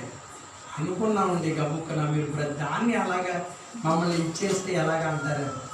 గబుక్కుని అనుకున్న మనసులో ఇవ్వకపోతే మళ్ళా మొగ్గు చెల్లించకపోతే భయం. ఈయన కూడా అలాంటి భయం కలిగిన వాడే. ఎవరో ఈయన తోటకి వెళ్ళే అనుభవం దీనికి కూడా. ఈయన ఏమన్నాడంటే తోటను దాంతో పోలుస్తారంటారేమో. మీకు ఉదాహరణ చెప్తున్నా చూడండి. ఎక్కడ పంపించాడంటే ఎక్కువ రోజులు దేవత దగ్గరికి పంపించి ఆ పేరు కూడా రాశాడు. భయంజా చదవండి. భయంజా భూమి వద్ద విచారం చేయటకు దూతలు పంపావు. యెహోవా దూత తిష్పీయుడైన ఏలియాకి ఇలాగ సెలవిచ్చిందండి. ఇదిగో చూడండి, రాజు దూతలు విచిత్రం చూడండి. దేవుడు ఎంత కరుణామయుడో, అంత కోపం కలిగిన వాడు. మనుషులు పంపించింది ఎక్కడికి? బయటికి వెళ్ళి ఎంక్వైరీ చేయడానికి మనుషులు పంపించాడు. ఒక 2 నిమిషాలు ఇటు చూడండి, అయిపోద్ది వాకి. బయటికి వెళ్ళి కనుక్కురమ్మని పంపించాడు. కానీ దేవుడు ఎవరిని పంపించాడు? ఎదురు ఏలియాని పంపించాడు. ఏలియా దగ్గరికి వస్తున్నారు వీళ్ళు. రాట్లా వీళ్ళు వెళ్ళేది ఎక్కడికి? ఇంకో చోటకి. దేవుడు అంటాడు, ఏలియా నువ్వు ముందు బయలుదేరి వెళ్ళి ఆ దూతలను కలుసుకొని ఇజ్రాయేలు వారిలో దేవుడు లేడు అనుకొని, ఇగో ఇక్కడ ఇశ్రాయేలులో దేవుడు లేడని వెళ్తున్నారా? దేవుడికి ఎంత కోపం వచ్చిందండి. రాజే కంచెలు వేసేయటం అంటారు చూసారా? ఒక అధికారంలో ఉన్నవాడు తప్పు చేస్తే దేవుడు అసలు ఎప్పుడూ ఒప్పుకోడు. ఇంట్లో యజమానుడు కానివ్వండి, సంఘంలో సేవకుడు కానివ్వండి, ముందు బాధ రాగానే పాస్టర్ గారే మాట్లాడితే టైప్ మనం హాస్పిటల్కి వెళ్తున్నాడు అనుకో, విశ్వాసాలు ఎట్లుంటారు? ప్రసంగం కూడా, నాన్న మీరు మామూలు హాస్పిటల్కి వెళ్ళొద్దు, మనకి తెలిసిన వాళ్ళు హాస్పిటల్కి వెళ్ళండి అని చేసేది అనుకో. వాస్తవం మీకు ఉదాహరణ చెప్తాను. మంచి హాస్పిటల్కి వెళ్ళండి నాన్న, ఐసీయూ కూడా ఏసీ బాగున్నా చూసుకొని వెళ్ళండి. అవసరమైతే కౌంటర్లో మనోళ్ళు ఉంటారు చెప్దాం అని ప్రసంగం చేసేయడానికి మీరు కూడా ఎక్కడికి వెళ్తారు? అక్కడికే విచారణకి వెళ్తారు. దేవుడికి వచ్చింది కోపం. ఇశ్రాయేలులో దేవుడు లేడని పంపించారా విచారణకి? నువ్వు వెళ్ళి ఒక మాట చెప్పు, ఏదైతే అతడు ముందుకు వెళ్ళిన తర్వాత అమ్మ కిందకు వచ్చేసి మిమ్మల్ని ఎదుర్కొని వచ్చి ఈ మాట చెప్పిన వాడు ఎలాంటి వాడు రాజు అడిగి ఆ పైన 6వ వచనమా 5? ఇశ్రాయేలులో దేవుడు ఉన్నవాడు లేడనుకో, దేవుడు అన్నవాడు లేడనుకొని ఎక్రోను దేవత విచారణ చేయటకు దూతలు పంపుచున్నావే, నీ వెక్కిన మంచం మీద నుండి దిగి రాకుండా నిశ్చయముగా నువ్వు మరణం అవుతావు. కానీ వాస్తవానికి దేవుని బిడ్డలారా, ప్రభు సన్నిధికి వచ్చి విచారణ చేసినప్పుడు ఇలాంటి అనుభవాలు మనకి ఎదురవుతాయి. మీరు ఆలోచించండి, దేవుడు అన్నీ అనుకూలంగా మాట్లాడరు ప్రతిసారి. మనం అనుకున్నట్లు అసలు అనుకూలంగా అసలు మాట్లాడరు కొన్నిసార్లు. దేవుడి మాట ఎలా కొంచెం కటువుగా ఉంటుంది. అంత మాత్రమే దేవుడు కావాలని కోపపడతాడా అంటే కాదే కాదు. ఇక్కడ అంటాడు నువ్వు ఎక్కిన మంచం మీద నుంచి దిగు. కానీ దేవుడు ఎవరంట? స్వస్థపరిచే దేవుడు. కానీ ఇక్కడ ఏమంటున్నాడు? నువ్వు ఎక్కిన మంచం మీద నుంచి దిగు, మరణం అవుతావు అంటున్నాడు. ఎందుకు అంత కోపం వచ్చింది? స్వస్థత కావాలనుకున్నవాడు యెహోవా యొద్ద విచారణ చేయాలి. హల్లెలూయా. సుబ్బారావు గారి దగ్గర విచారణ చేసి రాకూడదు. అలా చెప్తున్నాడు. స్వస్థత కావాలనుకున్నవాడు సేవకుడి దగ్గర విచారణ చేయాలి.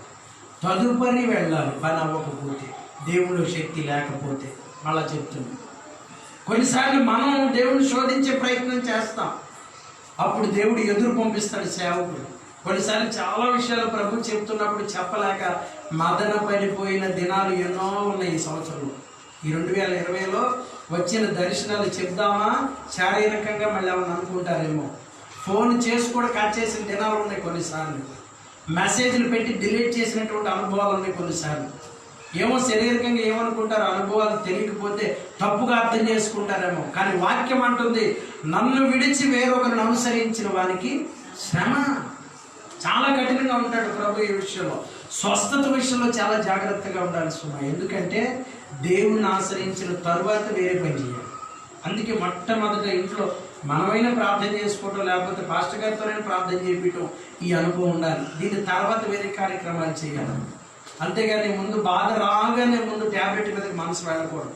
ఈ రాజు కూడా ఏం జరిగిందంటే దేవుడి దగ్గరికి వెళ్తే ఏమంటాడో అని భయవేసి అక్కడికి పంపించాడు మనుషులు. ఈ మధ్యలో ఏరియా ఎదురొచ్చి అంటాడు, నువ్వు ఎక్కిన మంచం దిగవు నువ్వు. ఎందుకని అంత పాపం వచ్చింది? దేవుడిని కాక వేరొకరిని ఆశ్రయించే మనసు. ఇంకో రెండో కోణం చెప్తా దీంట్లో. అతను ఏమన్నాడు? నాకు స్వస్థత దొరుకుతుందో లేదో. అసలు తప్పు ఇక్కడ జరుగుతుంది. స్వస్థత రాకపోవటం కారణం ఏంటంటే తగ్గుద్దో చెప్పాలి తగ్గుద్దో లేదో కనుక్కొని చెప్పండి ఒకసారి ప్రభుని అని అడిగారు నన్ను. ఫోన్లో హైదరాబాద్ నుంచి ఒకడు ఫోన్ చేసి, తెలంగాణ నుంచి, అసలు బతుకుద్దో బతుకుద్దో సూచి చెప్పు. ఎటు సూచి చెప్పి ఇది అర్థమా? భూతాలు చేసిన వాళ్ళలాగా ఇటు చూడగానే నీళ్ళలో ఏమైనా కనపడుతుందా ఏంటి? నీళ్ళలో కనపడుతుందా? ఏం వెళ్తుందని చూసి చెప్పమని హైదరాబాద్ నుంచి ఫోన్ చేసి, బతుకుద్దో లేదు చూసి చెప్పు అంటే ఏడు చూసి అద్దంలో ఏమైనా చూడాలేంటి మనం? అవ్వుద్దో లేదో, బ్రతుకుద్దో లేదో, పనవుతుందో లేదో, తగ్గుద్దో లేదో, ఆయన సన్నిధికి వచ్చేవాడు ఆయన ఉన్నాడనియు అడిగిన ప్రతిదీ దయచేయవాడని విశ్వాసంతో రావాలి. హల్లెలూయా, హల్లెలూయా. చాలాసార్లు చెప్పా, వర్షం కోసం ప్రార్థన చేయడానికి వెళ్తే ఒక అమ్మాయి మాత్రం గుడికి బయటికి వెళ్ళిందండి. ఆ చిన్న బిడ్డకి ఎంత విశ్వాసం ఉండాలి? మనం వర్షం ప్రార్థన చేయడానికి వెళ్తున్నాగా వర్షం వస్తే తడిచిపోతామని గొడుగు తెచ్చుకున్నాను అన్నట్టు అక్కడ ఉన్న వాళ్ళు అందరూ ముక్కుపై తెలిసిపోయారు. అంటే వీళ్ళు ప్రార్థనే చేస్తాం మనం. వర్షం పడుద్దో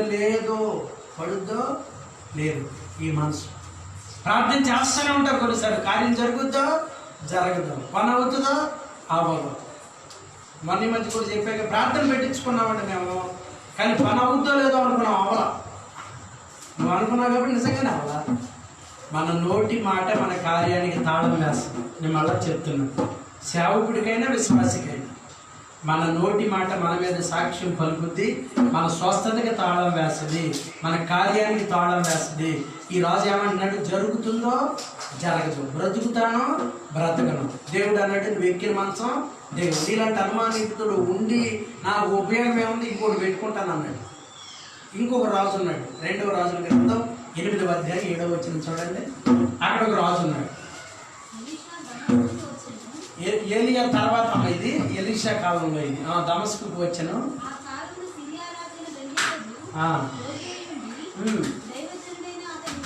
దైవజనుడైన అతడు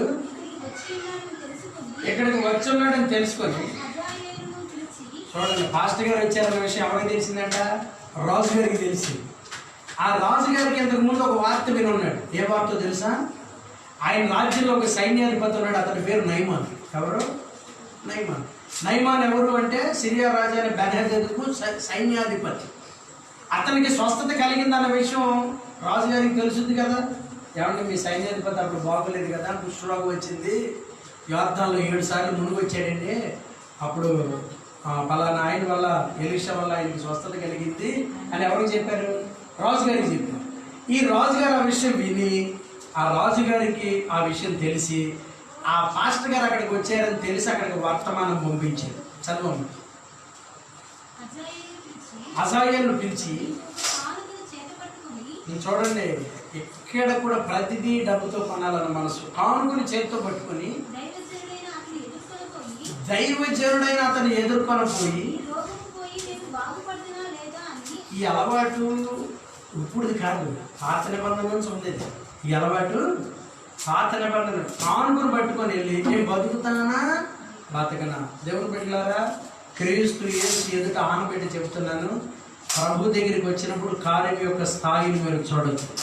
మరణమైన బ్రతికించే దేవుడే. హల్లెలూయా, హల్లెలూయా. అనుమానించి తిరువాడు ఏమవుతాడట? శాపగ్రస్తుడు అవుతాడు. సింపుల్. అనుమానించకపోతే ఏది ఉండదో, ప్రశాంతంగా తింటాడు. అనుమానించి ఎవడైతే తింటాడో ఖచ్చితంగా శాపాన్ని పొందుకుంటాడు. అనుమానించి దేవుని స్వస్థతను ఆశ్రయించకూడదు, అనుమానించి దేవుని కార్యాన్ని ఆశ్రయించకూడదు. ఈ రాజు కూడా కనుక నాకు తగ్గుతుందో చదువు ఆ విషయం, నేను యెహోవా యొద్ద బాగుపడుతున్నా లేదా అని అతని ద్వారా యెహోవా యొద్ద విచారణ చేయమని ఆజ్ఞ ఇచ్చి పంపెను. కాబట్టి అప్పుడు హజాయేలు కూడా ఏం చేశాడు? అరే పాస్టర్ గారి దగ్గరికి వెళ్తున్నారా, కందిపప్పు పెసరపప్పు గట్ట మంచిది తీసుకున్నావా? అస్సలు నా ఎన్ని ఒంటిలో రాశాడు అక్కడ, మనం చదువుకోవాల్సిన పని లేదు. కానీ విస్తారమైన కానుక తీసుకొని సేవకుల దగ్గరికి వచ్చాడు. వచ్చిన తర్వాత చదువు అవన్నీ తీసుకొని వచ్చాడు.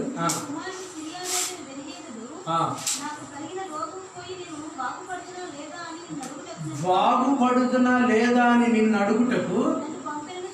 చూడండి, వచ్చిన అబ్బాయి ఏం చెప్పాడు తెలుసా? పాస్టర్ గారంటే మా రాజుగారు అన్నారు, బతుకుతానా బతకనా కనుక్కోమన్నాడు అండి. అప్పుడు ఆయన చెప్పిన మాట ఏంటి? అప్పుడు ఎలీషా, దేవుడు ఎంత మర్మంగా ఉంటాడు చూడండి, నీవు అతని యొద్దకు పోయి నిశ్చయంగా స్వస్థత కలుగుద్దంట. అయినప్పటికీ ఇదేంటండి? పని జరుగుద్దంట. ఏం జరుగుద్దంట? స్వస్థత జరుగుద్దంట. కానీ ఏం జరుగుద్దంట? అతడు ఆవశ్యకముగా మరణం అవుతాడు. మీకు మాట చెప్తున్నాను, దేవుని కార్యాన్ని ఎవరైతే అనుమానంతో ఉచ్చరిస్తారో వాళ్ళు బ్రతికి ఉండి చనిపోయిన వారితో సమానం. జాగ్రత్తగా వినండి. ఎలాంటి వారంటే వాళ్ళు బ్రతికి ఉండి చనిపోయిన వారితో సమానం. దేవుని యొద్దకు వచ్చేవాడు ఎప్పుడు కూడా దేవుణ్ణి అనుమానించకూడదు. కార్యం జరుగుతుందో లేదో దేవుడిని అడిగి కనుక్కో. గవర్నమెంట్ ఉద్యోగం వస్తుందో రాదో దేవుడిని అడిగి కనుక్కో. ఇంకా ఉంటాయి కొన్ని. ఇంకేంటది? ఈ ప్రయాణంకి వెళ్ళి నేను తిరిగి వస్తానో లేదో కనుక్కో. ఆఖరిసారి తీర్థయాత్రలకు వెళ్తానని వచ్చాక బాప్తిసం తీసుకుంటాను, ఇదే లాస్ట్ అని చెప్పు. నేను వస్తానో లేదో కనుక్కుంటే దేవుడు అంటాడు, నువ్వు వెళ్తావు వస్తావు వచ్చాక ఉండవంటే. అలాగే మాట్లాడాడు. ఏమన్నాడు? నీకు ఖచ్చితంగా రోగం తగ్గుద్ది, కానీ నువ్వు చనిపోతావు. మొదటి రోజుతో ఏం చెప్పాడు? నువ్వు ఎక్కిన మనసు దిగనే దిగవు. వీళ్ళిద్దరూ మాట్లాడిన మాట ఏంటో తెలుసా? ఒకళ్ళేమో వేరే వాళ్ళ దగ్గర విచారణకు పంపిస్తున్నారు, కోపం వచ్చింది. ఇతనేమో కానుకలు తీసుకొని వెళ్ళి అసలు బతుకుతాను లేదో కనుక్కొని రమ్మన్నాడు. దేవుని దగ్గరికి వచ్చేవాడు ఆధ్యాత్మికమైన మనసుతో, ఆజ్ఞ గైకొనాలన్న మనసుతో ప్రభు దగ్గరికి రావాలి. హల్లెలూయా. ఒకడు ఆజ్ఞ గైకొనకుండా ఎంత సొమ్ము తెచ్చినా, ఎన్ని ఒంటెల మీద వేసుకొచ్చినా, ఎన్ని బళ్ళు మీద బంగారం తీసుకొచ్చినా కార్యం జరగదు. అతడు ఆజ్ఞ గైకుంటేనే కార్యం జరుగుద్ది. ఈ సత్యం చెప్పడానికి వాళ్ళు భయపడితే దేవుడు మనలను నిత్య జీవానికి అపాత్రులుగా చేస్తాడు. చెప్పే సేవకుడు ఒకవేళ ఈ విషయాన్ని పర్ఫెక్ట్గా చెప్పలేదనుకోండి, ఏలిషాలాగా చెప్పలేదనుకోండి, దేవుడు ఏం చేస్తాడు? ఆయన అసలు తీసుకెళ్తాడు, సేవకుడు ఆపేస్తాడు బయట. చెప్పే విషయంలో ఎక్కడ కూడా తేడా చేయకూడదు. ప్రభువుని అడిగినప్పుడు ప్రభు అన్న మాట ఉన్నది ఉన్నట్లుగా చెప్పే మనస్తత్వం సేవకుల్లో ఉండాలి. వాళ్ళు చాలామందికి ప్రభు మాట తీసుకునే అనుభవాలు లేవు.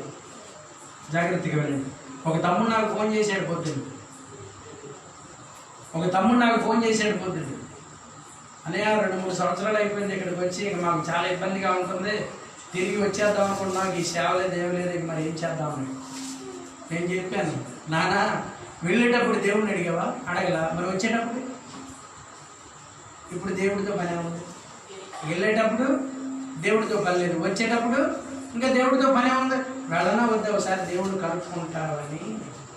ఏంటంటే వెళ్ళిపోనా ఉండనా, వెళ్ళనా ఉండనా, ఒకసారి దేవుడు కలుపుకుంటావని. వచ్చేటప్పుడు పని లేదు దేవుడితో, వెళ్ళిపోయేటప్పుడు దేవుడితో పని ఎందుకు?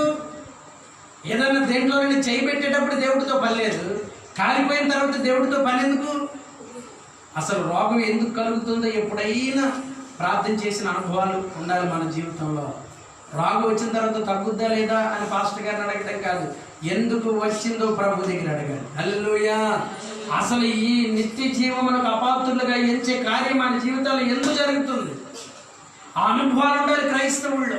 ఈ అస్వస్థత ఎందుకు జరిగింది, ఈ రోగం ఎందుకు కలుగుతుంది, ఈ బలహీనత ఎందుకు కలుగుతుంది, మాటి మాటికి ఎందుకు వస్తుంది, మాకే ఎందుకు కలుగుతుంది, ఈ అనుభవాలు మనలో ఉండాలి. లేకపోతే మనకేనా అన్నిటికి పెద్ద తేడా ఏమీ ఉండదు. ఎందుకు వచ్చిందో మనకి తెలియకపోతే భక్తి చేసుకోవడానికి అర్థమైపోతుంది. అది ఎందుకు వచ్చిందో తెలుసుకుంటే ఆ ప్రకారంగా ప్రార్థన చేయగలుగుతాం, అందులో నుంచి తప్పించబడతాం. హల్లెలూయా.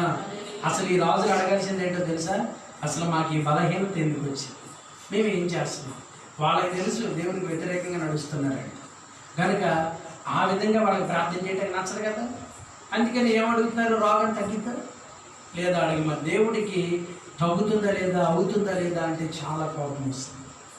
దానికి ప్రతిఫలం వీళ్ళ జీవితాల్లో ఎవరైతే అడగటానికి వచ్చారో ఆ అబ్బాయికి రాజ్యాన్ని ఇచ్చేశాడు దేవుడు. ఎవరిని? రాజుని చంపేసి ఆ రాజు కింద ఉండే హజాయేలుకి ఆ సిరియా సైన్యాన్ని అప్పగించాడు దేవుడు. చూడండి, పనివాడికి అప్పచెప్పాడు రాజ్యాన్ని తీసుకెళ్ళి. ఎందుకని దేవుడు అలా చేశారు? ఎందుకని దేవుడు మనసు అలా ఉందంటే అయోగ్యుడి దగ్గర నుండి తీసేస్తాడు. వాడు ఎంత పెద్దోడైనా యోగ్యమైన వాడు గొర్రెల దొడ్డులో ఉన్న తెచ్చి సింహాసనం మీద కూర్చోబెట్టాడు. హల్లెలూయా.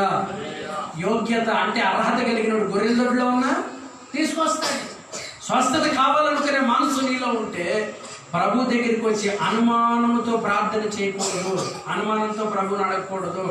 ఆయన అంటున్నాడు, ఐగుప్తీయులకు కలుగ చేసిన రోగములు ఏది కూడా నీ మీదకి నేను రానివ్వను. హల్లెలూయా. హల్లెలూయా. యెషయా గ్రంథం 57వ అధ్యాయం 18-19 వచనాలు చదవండి. యెషయా గ్రంథం 57:18-19.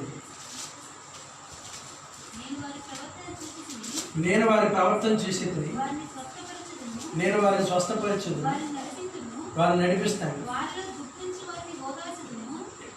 మొట్టమొదటి మాట ఏంటి? నేను వారి ప్రవర్తన చూచితిని. హల్లెలూయా. ఏం చేస్తున్నాడంటే రోగం తగ్గించాలంటే డాక్టర్ దగ్గరికి వెళ్ళంగానే రాత్రి నిద్ర పట్టిందా పట్టలేదా మీకు మన కండిషన్ అడుగుతాడు అడగడా? రాత్రి నిద్ర పట్టిందా? నిన్న తిన్నావు కదా, తిన్నప్పుడు హెవీగా ఉందా ఫ్రీగా ఉందా? మన పొద్దున్నే లేచినప్పుడు తలనొప్పి ఏమైనా వచ్చిందా అంటే రాత్రి ఏమైనా ఎంజాయ్ చేసి ఇవన్నీ ఎందుకు అడుగుతాడు? ఈ ప్రవర్తన బట్టి ఎక్కడ రోగం వచ్చిందో ఐడెంటిఫై చేస్తాడు. ప్రభు కూడానంట ప్రవర్తన చూచి స్వస్థపరుస్తాడంట. హల్లెలూయా. ఆయనే ప్రవర్తన చూస్తాడంటే ఇవాళ నీకు శ్రమ వచ్చింది, లేక అస్వస్థత వచ్చింది, నేను ఏదో దేవునికి వ్యతిరేకమైన ప్రవర్తన చేశాను, లేక మొన్న ఏదో దేవునికి వ్యతిరేకమైన ప్రవర్తన చేశాను కనుక ఇవాళ వచ్చింది. లేదు ఇవాళ ప్రశాంతంగా ఉన్నాం, నేను ప్రార్థన చేశాను. Simple logic.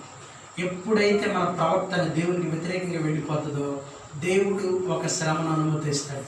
అది రోగం కావచ్చు, ఆర్థికపరమైన లేమి కావచ్చు, ఇంకా ఏదైనా కావచ్చు, అది అసమాధానం కావచ్చు, పచ్చగా కలకల్లాడుతున్న కుటుంబాలు ఒక్కసారిగా పెట్రోల్ పోసి తగలబెట్టినట్టు బొగ్గుమంటాయి. కారణం ఏముండదు అసలు. మనం వెళ్ళి అడిగామనుకోండి, ఏం లేదండి చిన్న బ్లేడ్ దగ్గర వచ్చిందంటే, పెద్ద కారణమే ఉండదు. చిన్న దాని దగ్గర ప్రారంభమై పెద్దదైపోద్ది.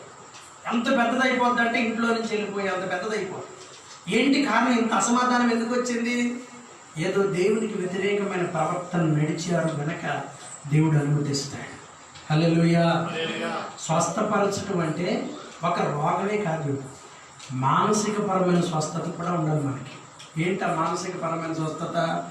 ఇంట్లో 10 మంది ఉన్నాం, లేకపోతే 9 ఉన్నాం, 9 ఒక మాట మీద ఉండటమే స్వస్థత. హల్లెలూయా. కుటుంబంలో 9 ఒక మాట, ఏది మాట్లాడి ఒకేలా ఉండాలి. వాళ్ళు ఖర్చు పెట్టి ప్రతి రూపాయి ఒక చేతి మీద వెళతా ఉండాలి. అంతకు మించినటువంటి స్వస్థత కుటుంబాల్లోకి ఉండనే ఉండదు. అందుకే ప్రభు అంటాడు, నేను వారి ప్రవర్తన చూశాను, వాళ్ళు స్వస్థపరుస్తాను, దుఃఖించి వారికి సంతోషాన్ని ఇస్తాను. హల్లెలూయా. ఇంకో మాట ఉంటుంది మత్తయి సువార్త 9:35లో, రాజ్య సువార్తను ప్రకటించిన వాడికి స్వస్థత కలుగుద్దంట. 3 విషయాలు చెప్పాను. 1, మన నోటి మాట మనకు అస్వస్థతనిస్తుంది, మరణాన్ని తెస్తుంది. ఏంటా నోటి మాట? పని జరుగుద్దో జరగదు, పని అవుతుందో అవదో, రోగం తగ్గుద్దో లేదు, ఉద్యోగం వస్తుందో రాదు. ఈ మనసు ఆత్మీయులకు ఉండకూడదు. దేవుడు మనల్ని హెచ్చరిస్తున్నాడు. 2వది, ప్రవర్తనను చూస్తాడు. ఒకరి ప్రవర్తన యెహోవాకు ఇష్టమైతే శత్రువుని మిత్రులుగా మారుస్తాడు. ఇదొక స్వస్థత. ఇదేం స్వస్థత? మన ఇంటి, ఇప్పుడు కుటుంబంలో చెప్పాను కదా, ఇంటి చుట్టూ ఉండే వాళ్ళతో స్వస్థత. ఇదేం స్వస్థత అంటే చుట్టూ ఉన్నవాళ్ళు మనతో సమాధానంగా ఉండటం. హల్లెలూయా. కొంత అనుభవాలు ఉంటాయి. ఏంటన్నా పక్కన ఆయన నీతో మాట్లాడా అంటే, పక్కనైనా కదండి ఇంత ఎవరు మాట్లాడరు, పక్కనైనా కదా ఇంత అసలు ఎవరు మాట్లాడరు. ఎందుకని? సమాధానం కోరుకోవాలి క్రైస్తవుడు ఎప్పుడు కూడా. ఈ స్వస్థత లేకపోతే ఆ అసమాధానం ఇంట్లోకి వస్తుంది. ప్రమాదం ఏంటంటే, నువ్వు పని చేసే చోట, ఉద్యోగం చేసే చోట, వ్యాపారం చేసే చోట, వాట్ ఎవర్ ఇట్ ఈజ్, మనం ఎక్కడైతే ఉంటున్నామో అక్కడ సమాధానం ఉంటేనే ఇంట్లోకి వస్తుంది. అక్కడ ఒకవేళ తలనొప్పి ఉందనుకోండి, ఖచ్చితంగా అది ఇంట్లోకి వచ్చేస్తుంది. స్వస్థత అనేది ఒక శరీరానికే కాదు, మానసిక పరమైన స్వస్థత ఉండాలి, ఆలోచనకి స్వస్థత ఉండాలి, హృదయానికి స్వస్థత ఉండాలి, నోటికి స్వస్థత ఉండాలి. నోటికి స్వస్థత ఉంటే మాట్లాడే ప్రతి మాట దైవికంగా ఉంటుంది. హల్లెలూయా. మన మాట ఎలా ఉండాలంటే ఉప్పు వేసినట్లు సారవంతంగా ఉండాలి. కొంతమంది మాట్లాడితే అసలు పట్టవసలే కానీ ఎగిరిపోయినట్టుగా. మా ఆఫీసులో ఒక మామగారు ఉండేది, వయసు 60 సంవత్సరాలు. టీ తెచ్చేది, ఎంత ప్రయాసపడి టీ పెట్టేది మాకు. మేము కంప్యూటర్ దగ్గర నొక్కుతూ ఉండేవాడు. టీ తెచ్చేదా, టక్కన ఒక మాట అనేది ఆవిడ మీద ఉన్న మనసు ఇరిగిపోయి, అయ్యో మా కోసం టీ తెచ్చిందన్న మనసు ఉండేది. టీ అక్కడ పెట్టగానే ఏదో ఒకటి అనేది, ఆ మాటను బట్టి మనసు ఇరిగిపోయి, ఆ సంవత్సరం చేరబందాం అనుకుని అందరం కలిసి మానేసి, డబ్బులు కూడా పోగు చేసి, అందరం కలిసి ఒక 1200-1500 చీర తీసుకున్నాను, డబ్బులు పోగు చేసుకోవడం. సరే ఇట్టాడు దాన్ని చీర ఎందుకని మా డబ్బులు తీసేసుకున్నాం. అరే వద్దులే కొందామన్నా కూడా ఒప్పుకోలే, కొనమేమో అంతే. డోరు తెరిస్తే ఏదో ఒకటి. ఒక ముసలావిడ ఉందంట, ఒక పాస్టర్ గారిని స్వస్థత ప్రార్థనకి పిలిచింది. జాగ్రత్తగా వెళ్ళారు, ఎవరిని గారు ఏసన గారిని పిలిచింది. స్వస్థత ప్రార్థన పెట్టక ఇంట్లోకి వెళ్ళారు. ఒక 2-3 ఇది ఎప్పుడు 20 సంవత్సరాల క్రితం, 1999లో జరిగిన మాట. ఇంటికి వెళ్తే ఆ మామగారు వెళ్ళటం ఆలోచన, ఆ బయట ఉన్నది మనకు వచ్చేస్తుందేమో, బయటకు ఉన్నది మనకు వచ్చేస్తుందేమో అని పాడిందే పాఠం అంటారు. ఆ రాత్రి ఏసన గారు వాళ్ళ దూరం అని చెప్పి అక్కడ పడుకున్నారంట. అది ఒక 4 గదులు ఇల్లు, ఏళ్ళకు ఒక గది ఇచ్చారు. అది ఏం రోగం అంటే బయట ఉన్నది అప్పట్లో ఏదో ఒక అంటువ్యాధిలాగా వచ్చిందంట. అది నైట్ టైము శరీరం అంతా బబ్బలు వచ్చేస్తుంది, చుట్టుపక్కల అందరిళ్ళకి వచ్చేసింది. ప్రార్థన పెట్టించుకుంటే మనకు రాదులే అని పాప ముసలమ్మ పిలిపించినప్పుడు ఆ రోజుల్లో కొంచెం ఖాళీగా ఉన్నారు కదా, బృందం వెళ్ళారు, అందరూ ప్రార్థన పెట్టారు. ప్రార్థన పెట్టినప్పుడు ఏమనాలి? యెహోవా ఈరే దేవుడు స్వస్థపరుస్తాడు, ఆమెను అనాలా? ప్రార్థన అంతా అయిపోయే వరకు ఒకటే పాఠం అంట. అది పక్కన కూడా వచ్చేసిందంట. అయ్యా ఇప్పుడు పాట పాడుతుంటే పక్కన గోడ దగ్గర పిలిచి చెప్పింది, ఏమో 144 బీపీ వచ్చాను, ఏం చేయాలి అర్థం కావట్లేదు. ఆరాధన పాట అయిపోయిన తర్వాత మళ్ళీ వచ్చి చెప్పిందంట, అయ్యా ఎదురింట్లో పిల్లడికి వచ్చిందంట, పక్కింట్లో పెద్దమ్మకి వచ్చిందంట, వాళ్ళకి వచ్చిందంట, ఏళ్ళకి వచ్చిందంట అని ప్రార్థన ఎలా చెప్పిందంట. విచిత్రం తెలుసా, పొద్దున్న మధ్యరాత్రి 12ంటికి లేచి వీళ్ళ దుప్పట్లు లేపి చూసిందంట, వీళ్ళకి వచ్చిందేమని రాల. 3ంటికి చూసిందంట, షర్ట్ లేపి ఏమన్నా వీళ్ళకి ఏమన్నా వచ్చిందా. అందరిని టీంని వాళ్ళ కుటుంబాన్ని అందరం చూసుకుంటుంది. అమ్మయ్య రాలేదు కదా 3 అయిపోయిందంటే ఇక రాదు లేని పడుకుంటే పొద్దున్న 7ంటికి అందరి మచ్చలు వచ్చినాయి. పొద్దున్న 7ంటికి మొత్తం శరీరం అంతా పొడలు మచ్చలు వచ్చేసి ఏంటంటే అంటు మీద ఇళ్ళకి కూడా వచ్చింది, ప్రార్థన చేయడానికి ఇళ్ళకి కూడా వచ్చింది. అందరూ ఉన్నాయండి. ఏంటి కారణం అంటే 8 కాడ నుంచి ఇప్పుడు పాడిన పాట ఏంటి? ఒకటే పాట, వాళ్ళకి వచ్చాను మనకి వచ్చాను, ఒకటే పాట. వాళ్ళకి వచ్చింది మనకు వస్తుంది, వాళ్ళకి వచ్చింది అయ్యా పక్క రోడ్లో వచ్చిందంటే కరోనా, మనకు రాదు. దేవుని స్తోత్రం. ఎందుకంటే ఐగుప్తీయులకు కలుగు చేసిన ఏ రోగము మీ మీదకి రానేము. హల్లెలూయా. వస్తే ఏమవుతుంది? మనం టాబ్లెట్ 4 రోజులు రూమ్లో ఉంటుంది. దానికి భయపడాల్సిన పని ఏమి లేదు. వ్యాధికి భయపడి భక్తి చేయకూడదు. దేవుని మాటకు దేవునికి భయపడి భక్తి చేయాలి. హల్లెలూయా, హల్లెలూయా. సైరం కట్పించేసి రోడ్లో వచ్చేసిందంట అయ్యా, పక్కన వచ్చేసిందంట అయ్యా, ఎదురుకుంటూ వస్తుంది. కానీ మనకి మన పాట ఎలా ఉండాలంటే స్వస్థపరిచే యెహోవా ఉన్నాడు, మన తండ్రి తన కుమారుడికి రోగం రానివ్వడు. హల్లెలూయా, హల్లెలూయా. కాబట్టి మన పాట ఇప్పుడు కూడా ఏమని ఉండాలంటే శరీర రోగమైన, అందరూ లేచి నిలబడి, అది ఆత్మీయ వ్యాధి అయినా, శరీర రోగమైన, అది ఆత్మీయ వ్యాధి అయినా, యేసు గాయముల్ స్వస్థపరచుడు, యేసు గాయముల్ స్వస్థపరచుడు, రక్తమే రక్షణనిచ్చున్. హోసన్నా జయమే, హోసన్నా జయమే, హోసన్నా జయమనదే, హోసన్నా జయమనదే. హల్లెలూయా. స్తుతి మహిమ ఎల్లప్పుడు దేవునికి చెదము. హల్లెలూయా. స్తుతి మహిమ ఎల్లప్పుడు దేవునికి చెదము. యేసు రాజు మనకు ప్రభువై, యేసు రాజు మనకు ప్రభువై త్వరగా వచ్చుచుండే. హోసన్నా జయమే, హోసన్నా జయమే, హోసన్నా జయమనదే, హోసన్నా జయమనదే, హోసన్నా జయమనదే, హోసన్నా జయమనదే.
అది ఆత్మీయ వ్యాధి అయినా యేసు గాయముల్ స్వస్థపరచును.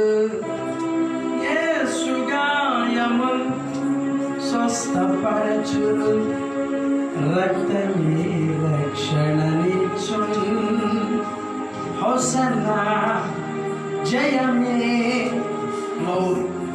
హోసన్నా జయమే. నీ హృదయం నిండా హోసన్నా జయధ్వనులు ఉండాలి.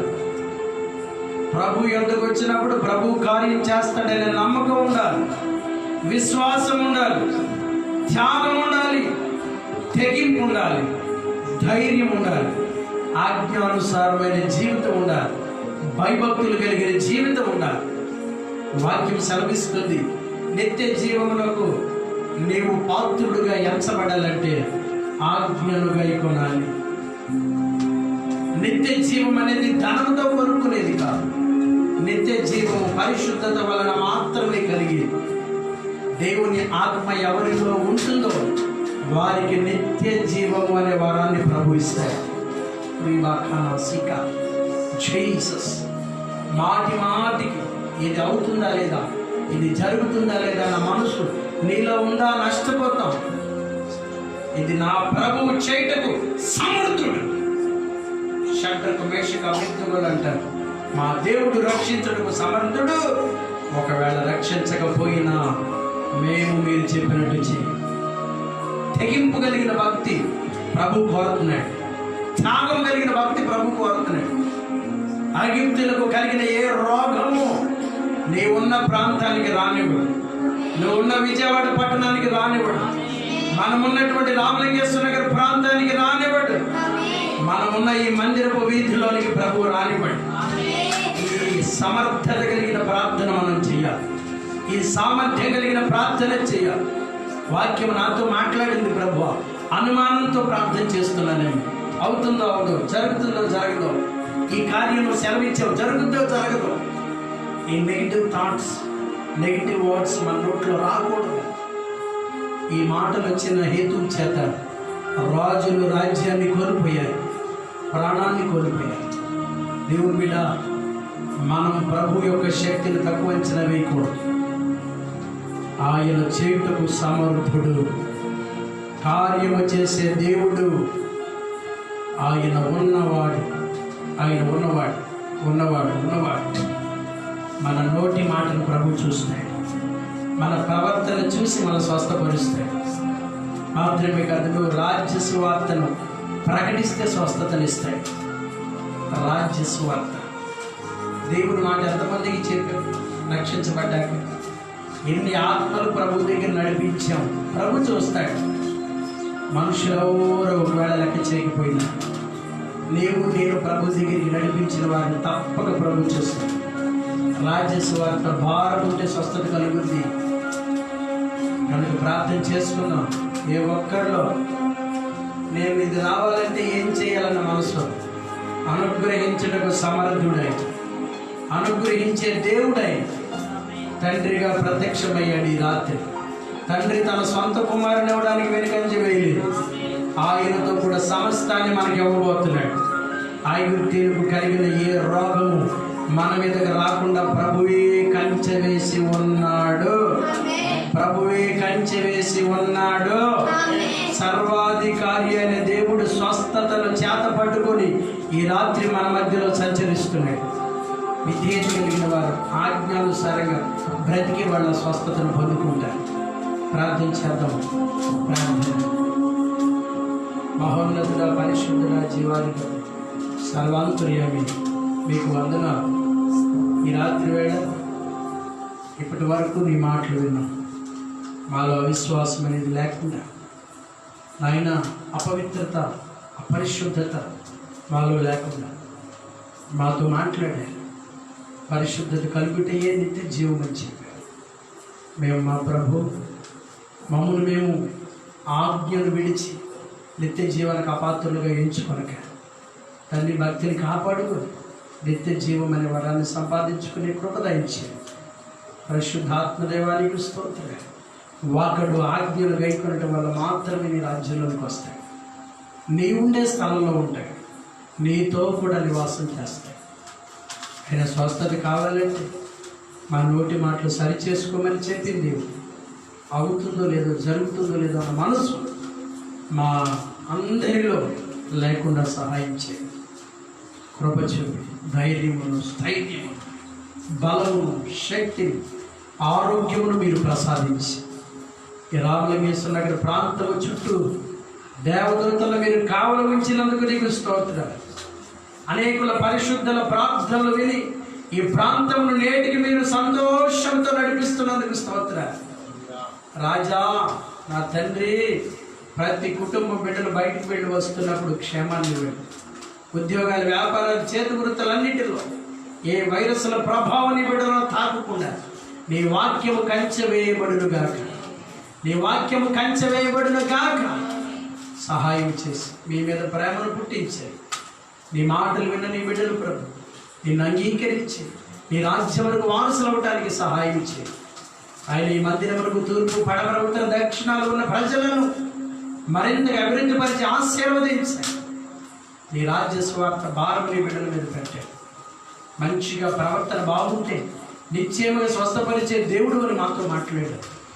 ఆయన మా ప్రవర్తన మీరు సరిచేసుకుని మీ ఎదుట యోగ్యమైనదిగా మార్చబడేటట్టు సహాయం చేసి దీవించి ఆశీర్వదించున్నాడు. మా ప్రియుడు నిజలోక రక్షకుడే యేసు క్రీస్తు అతి పరిశుద్ధ పుణ్యనామంలో నీ బిడ్డలందరినీ మీ చేతులకు సమర్పిస్తూ అడిగి పొందుకొని ఉన్నాము తండ్రి.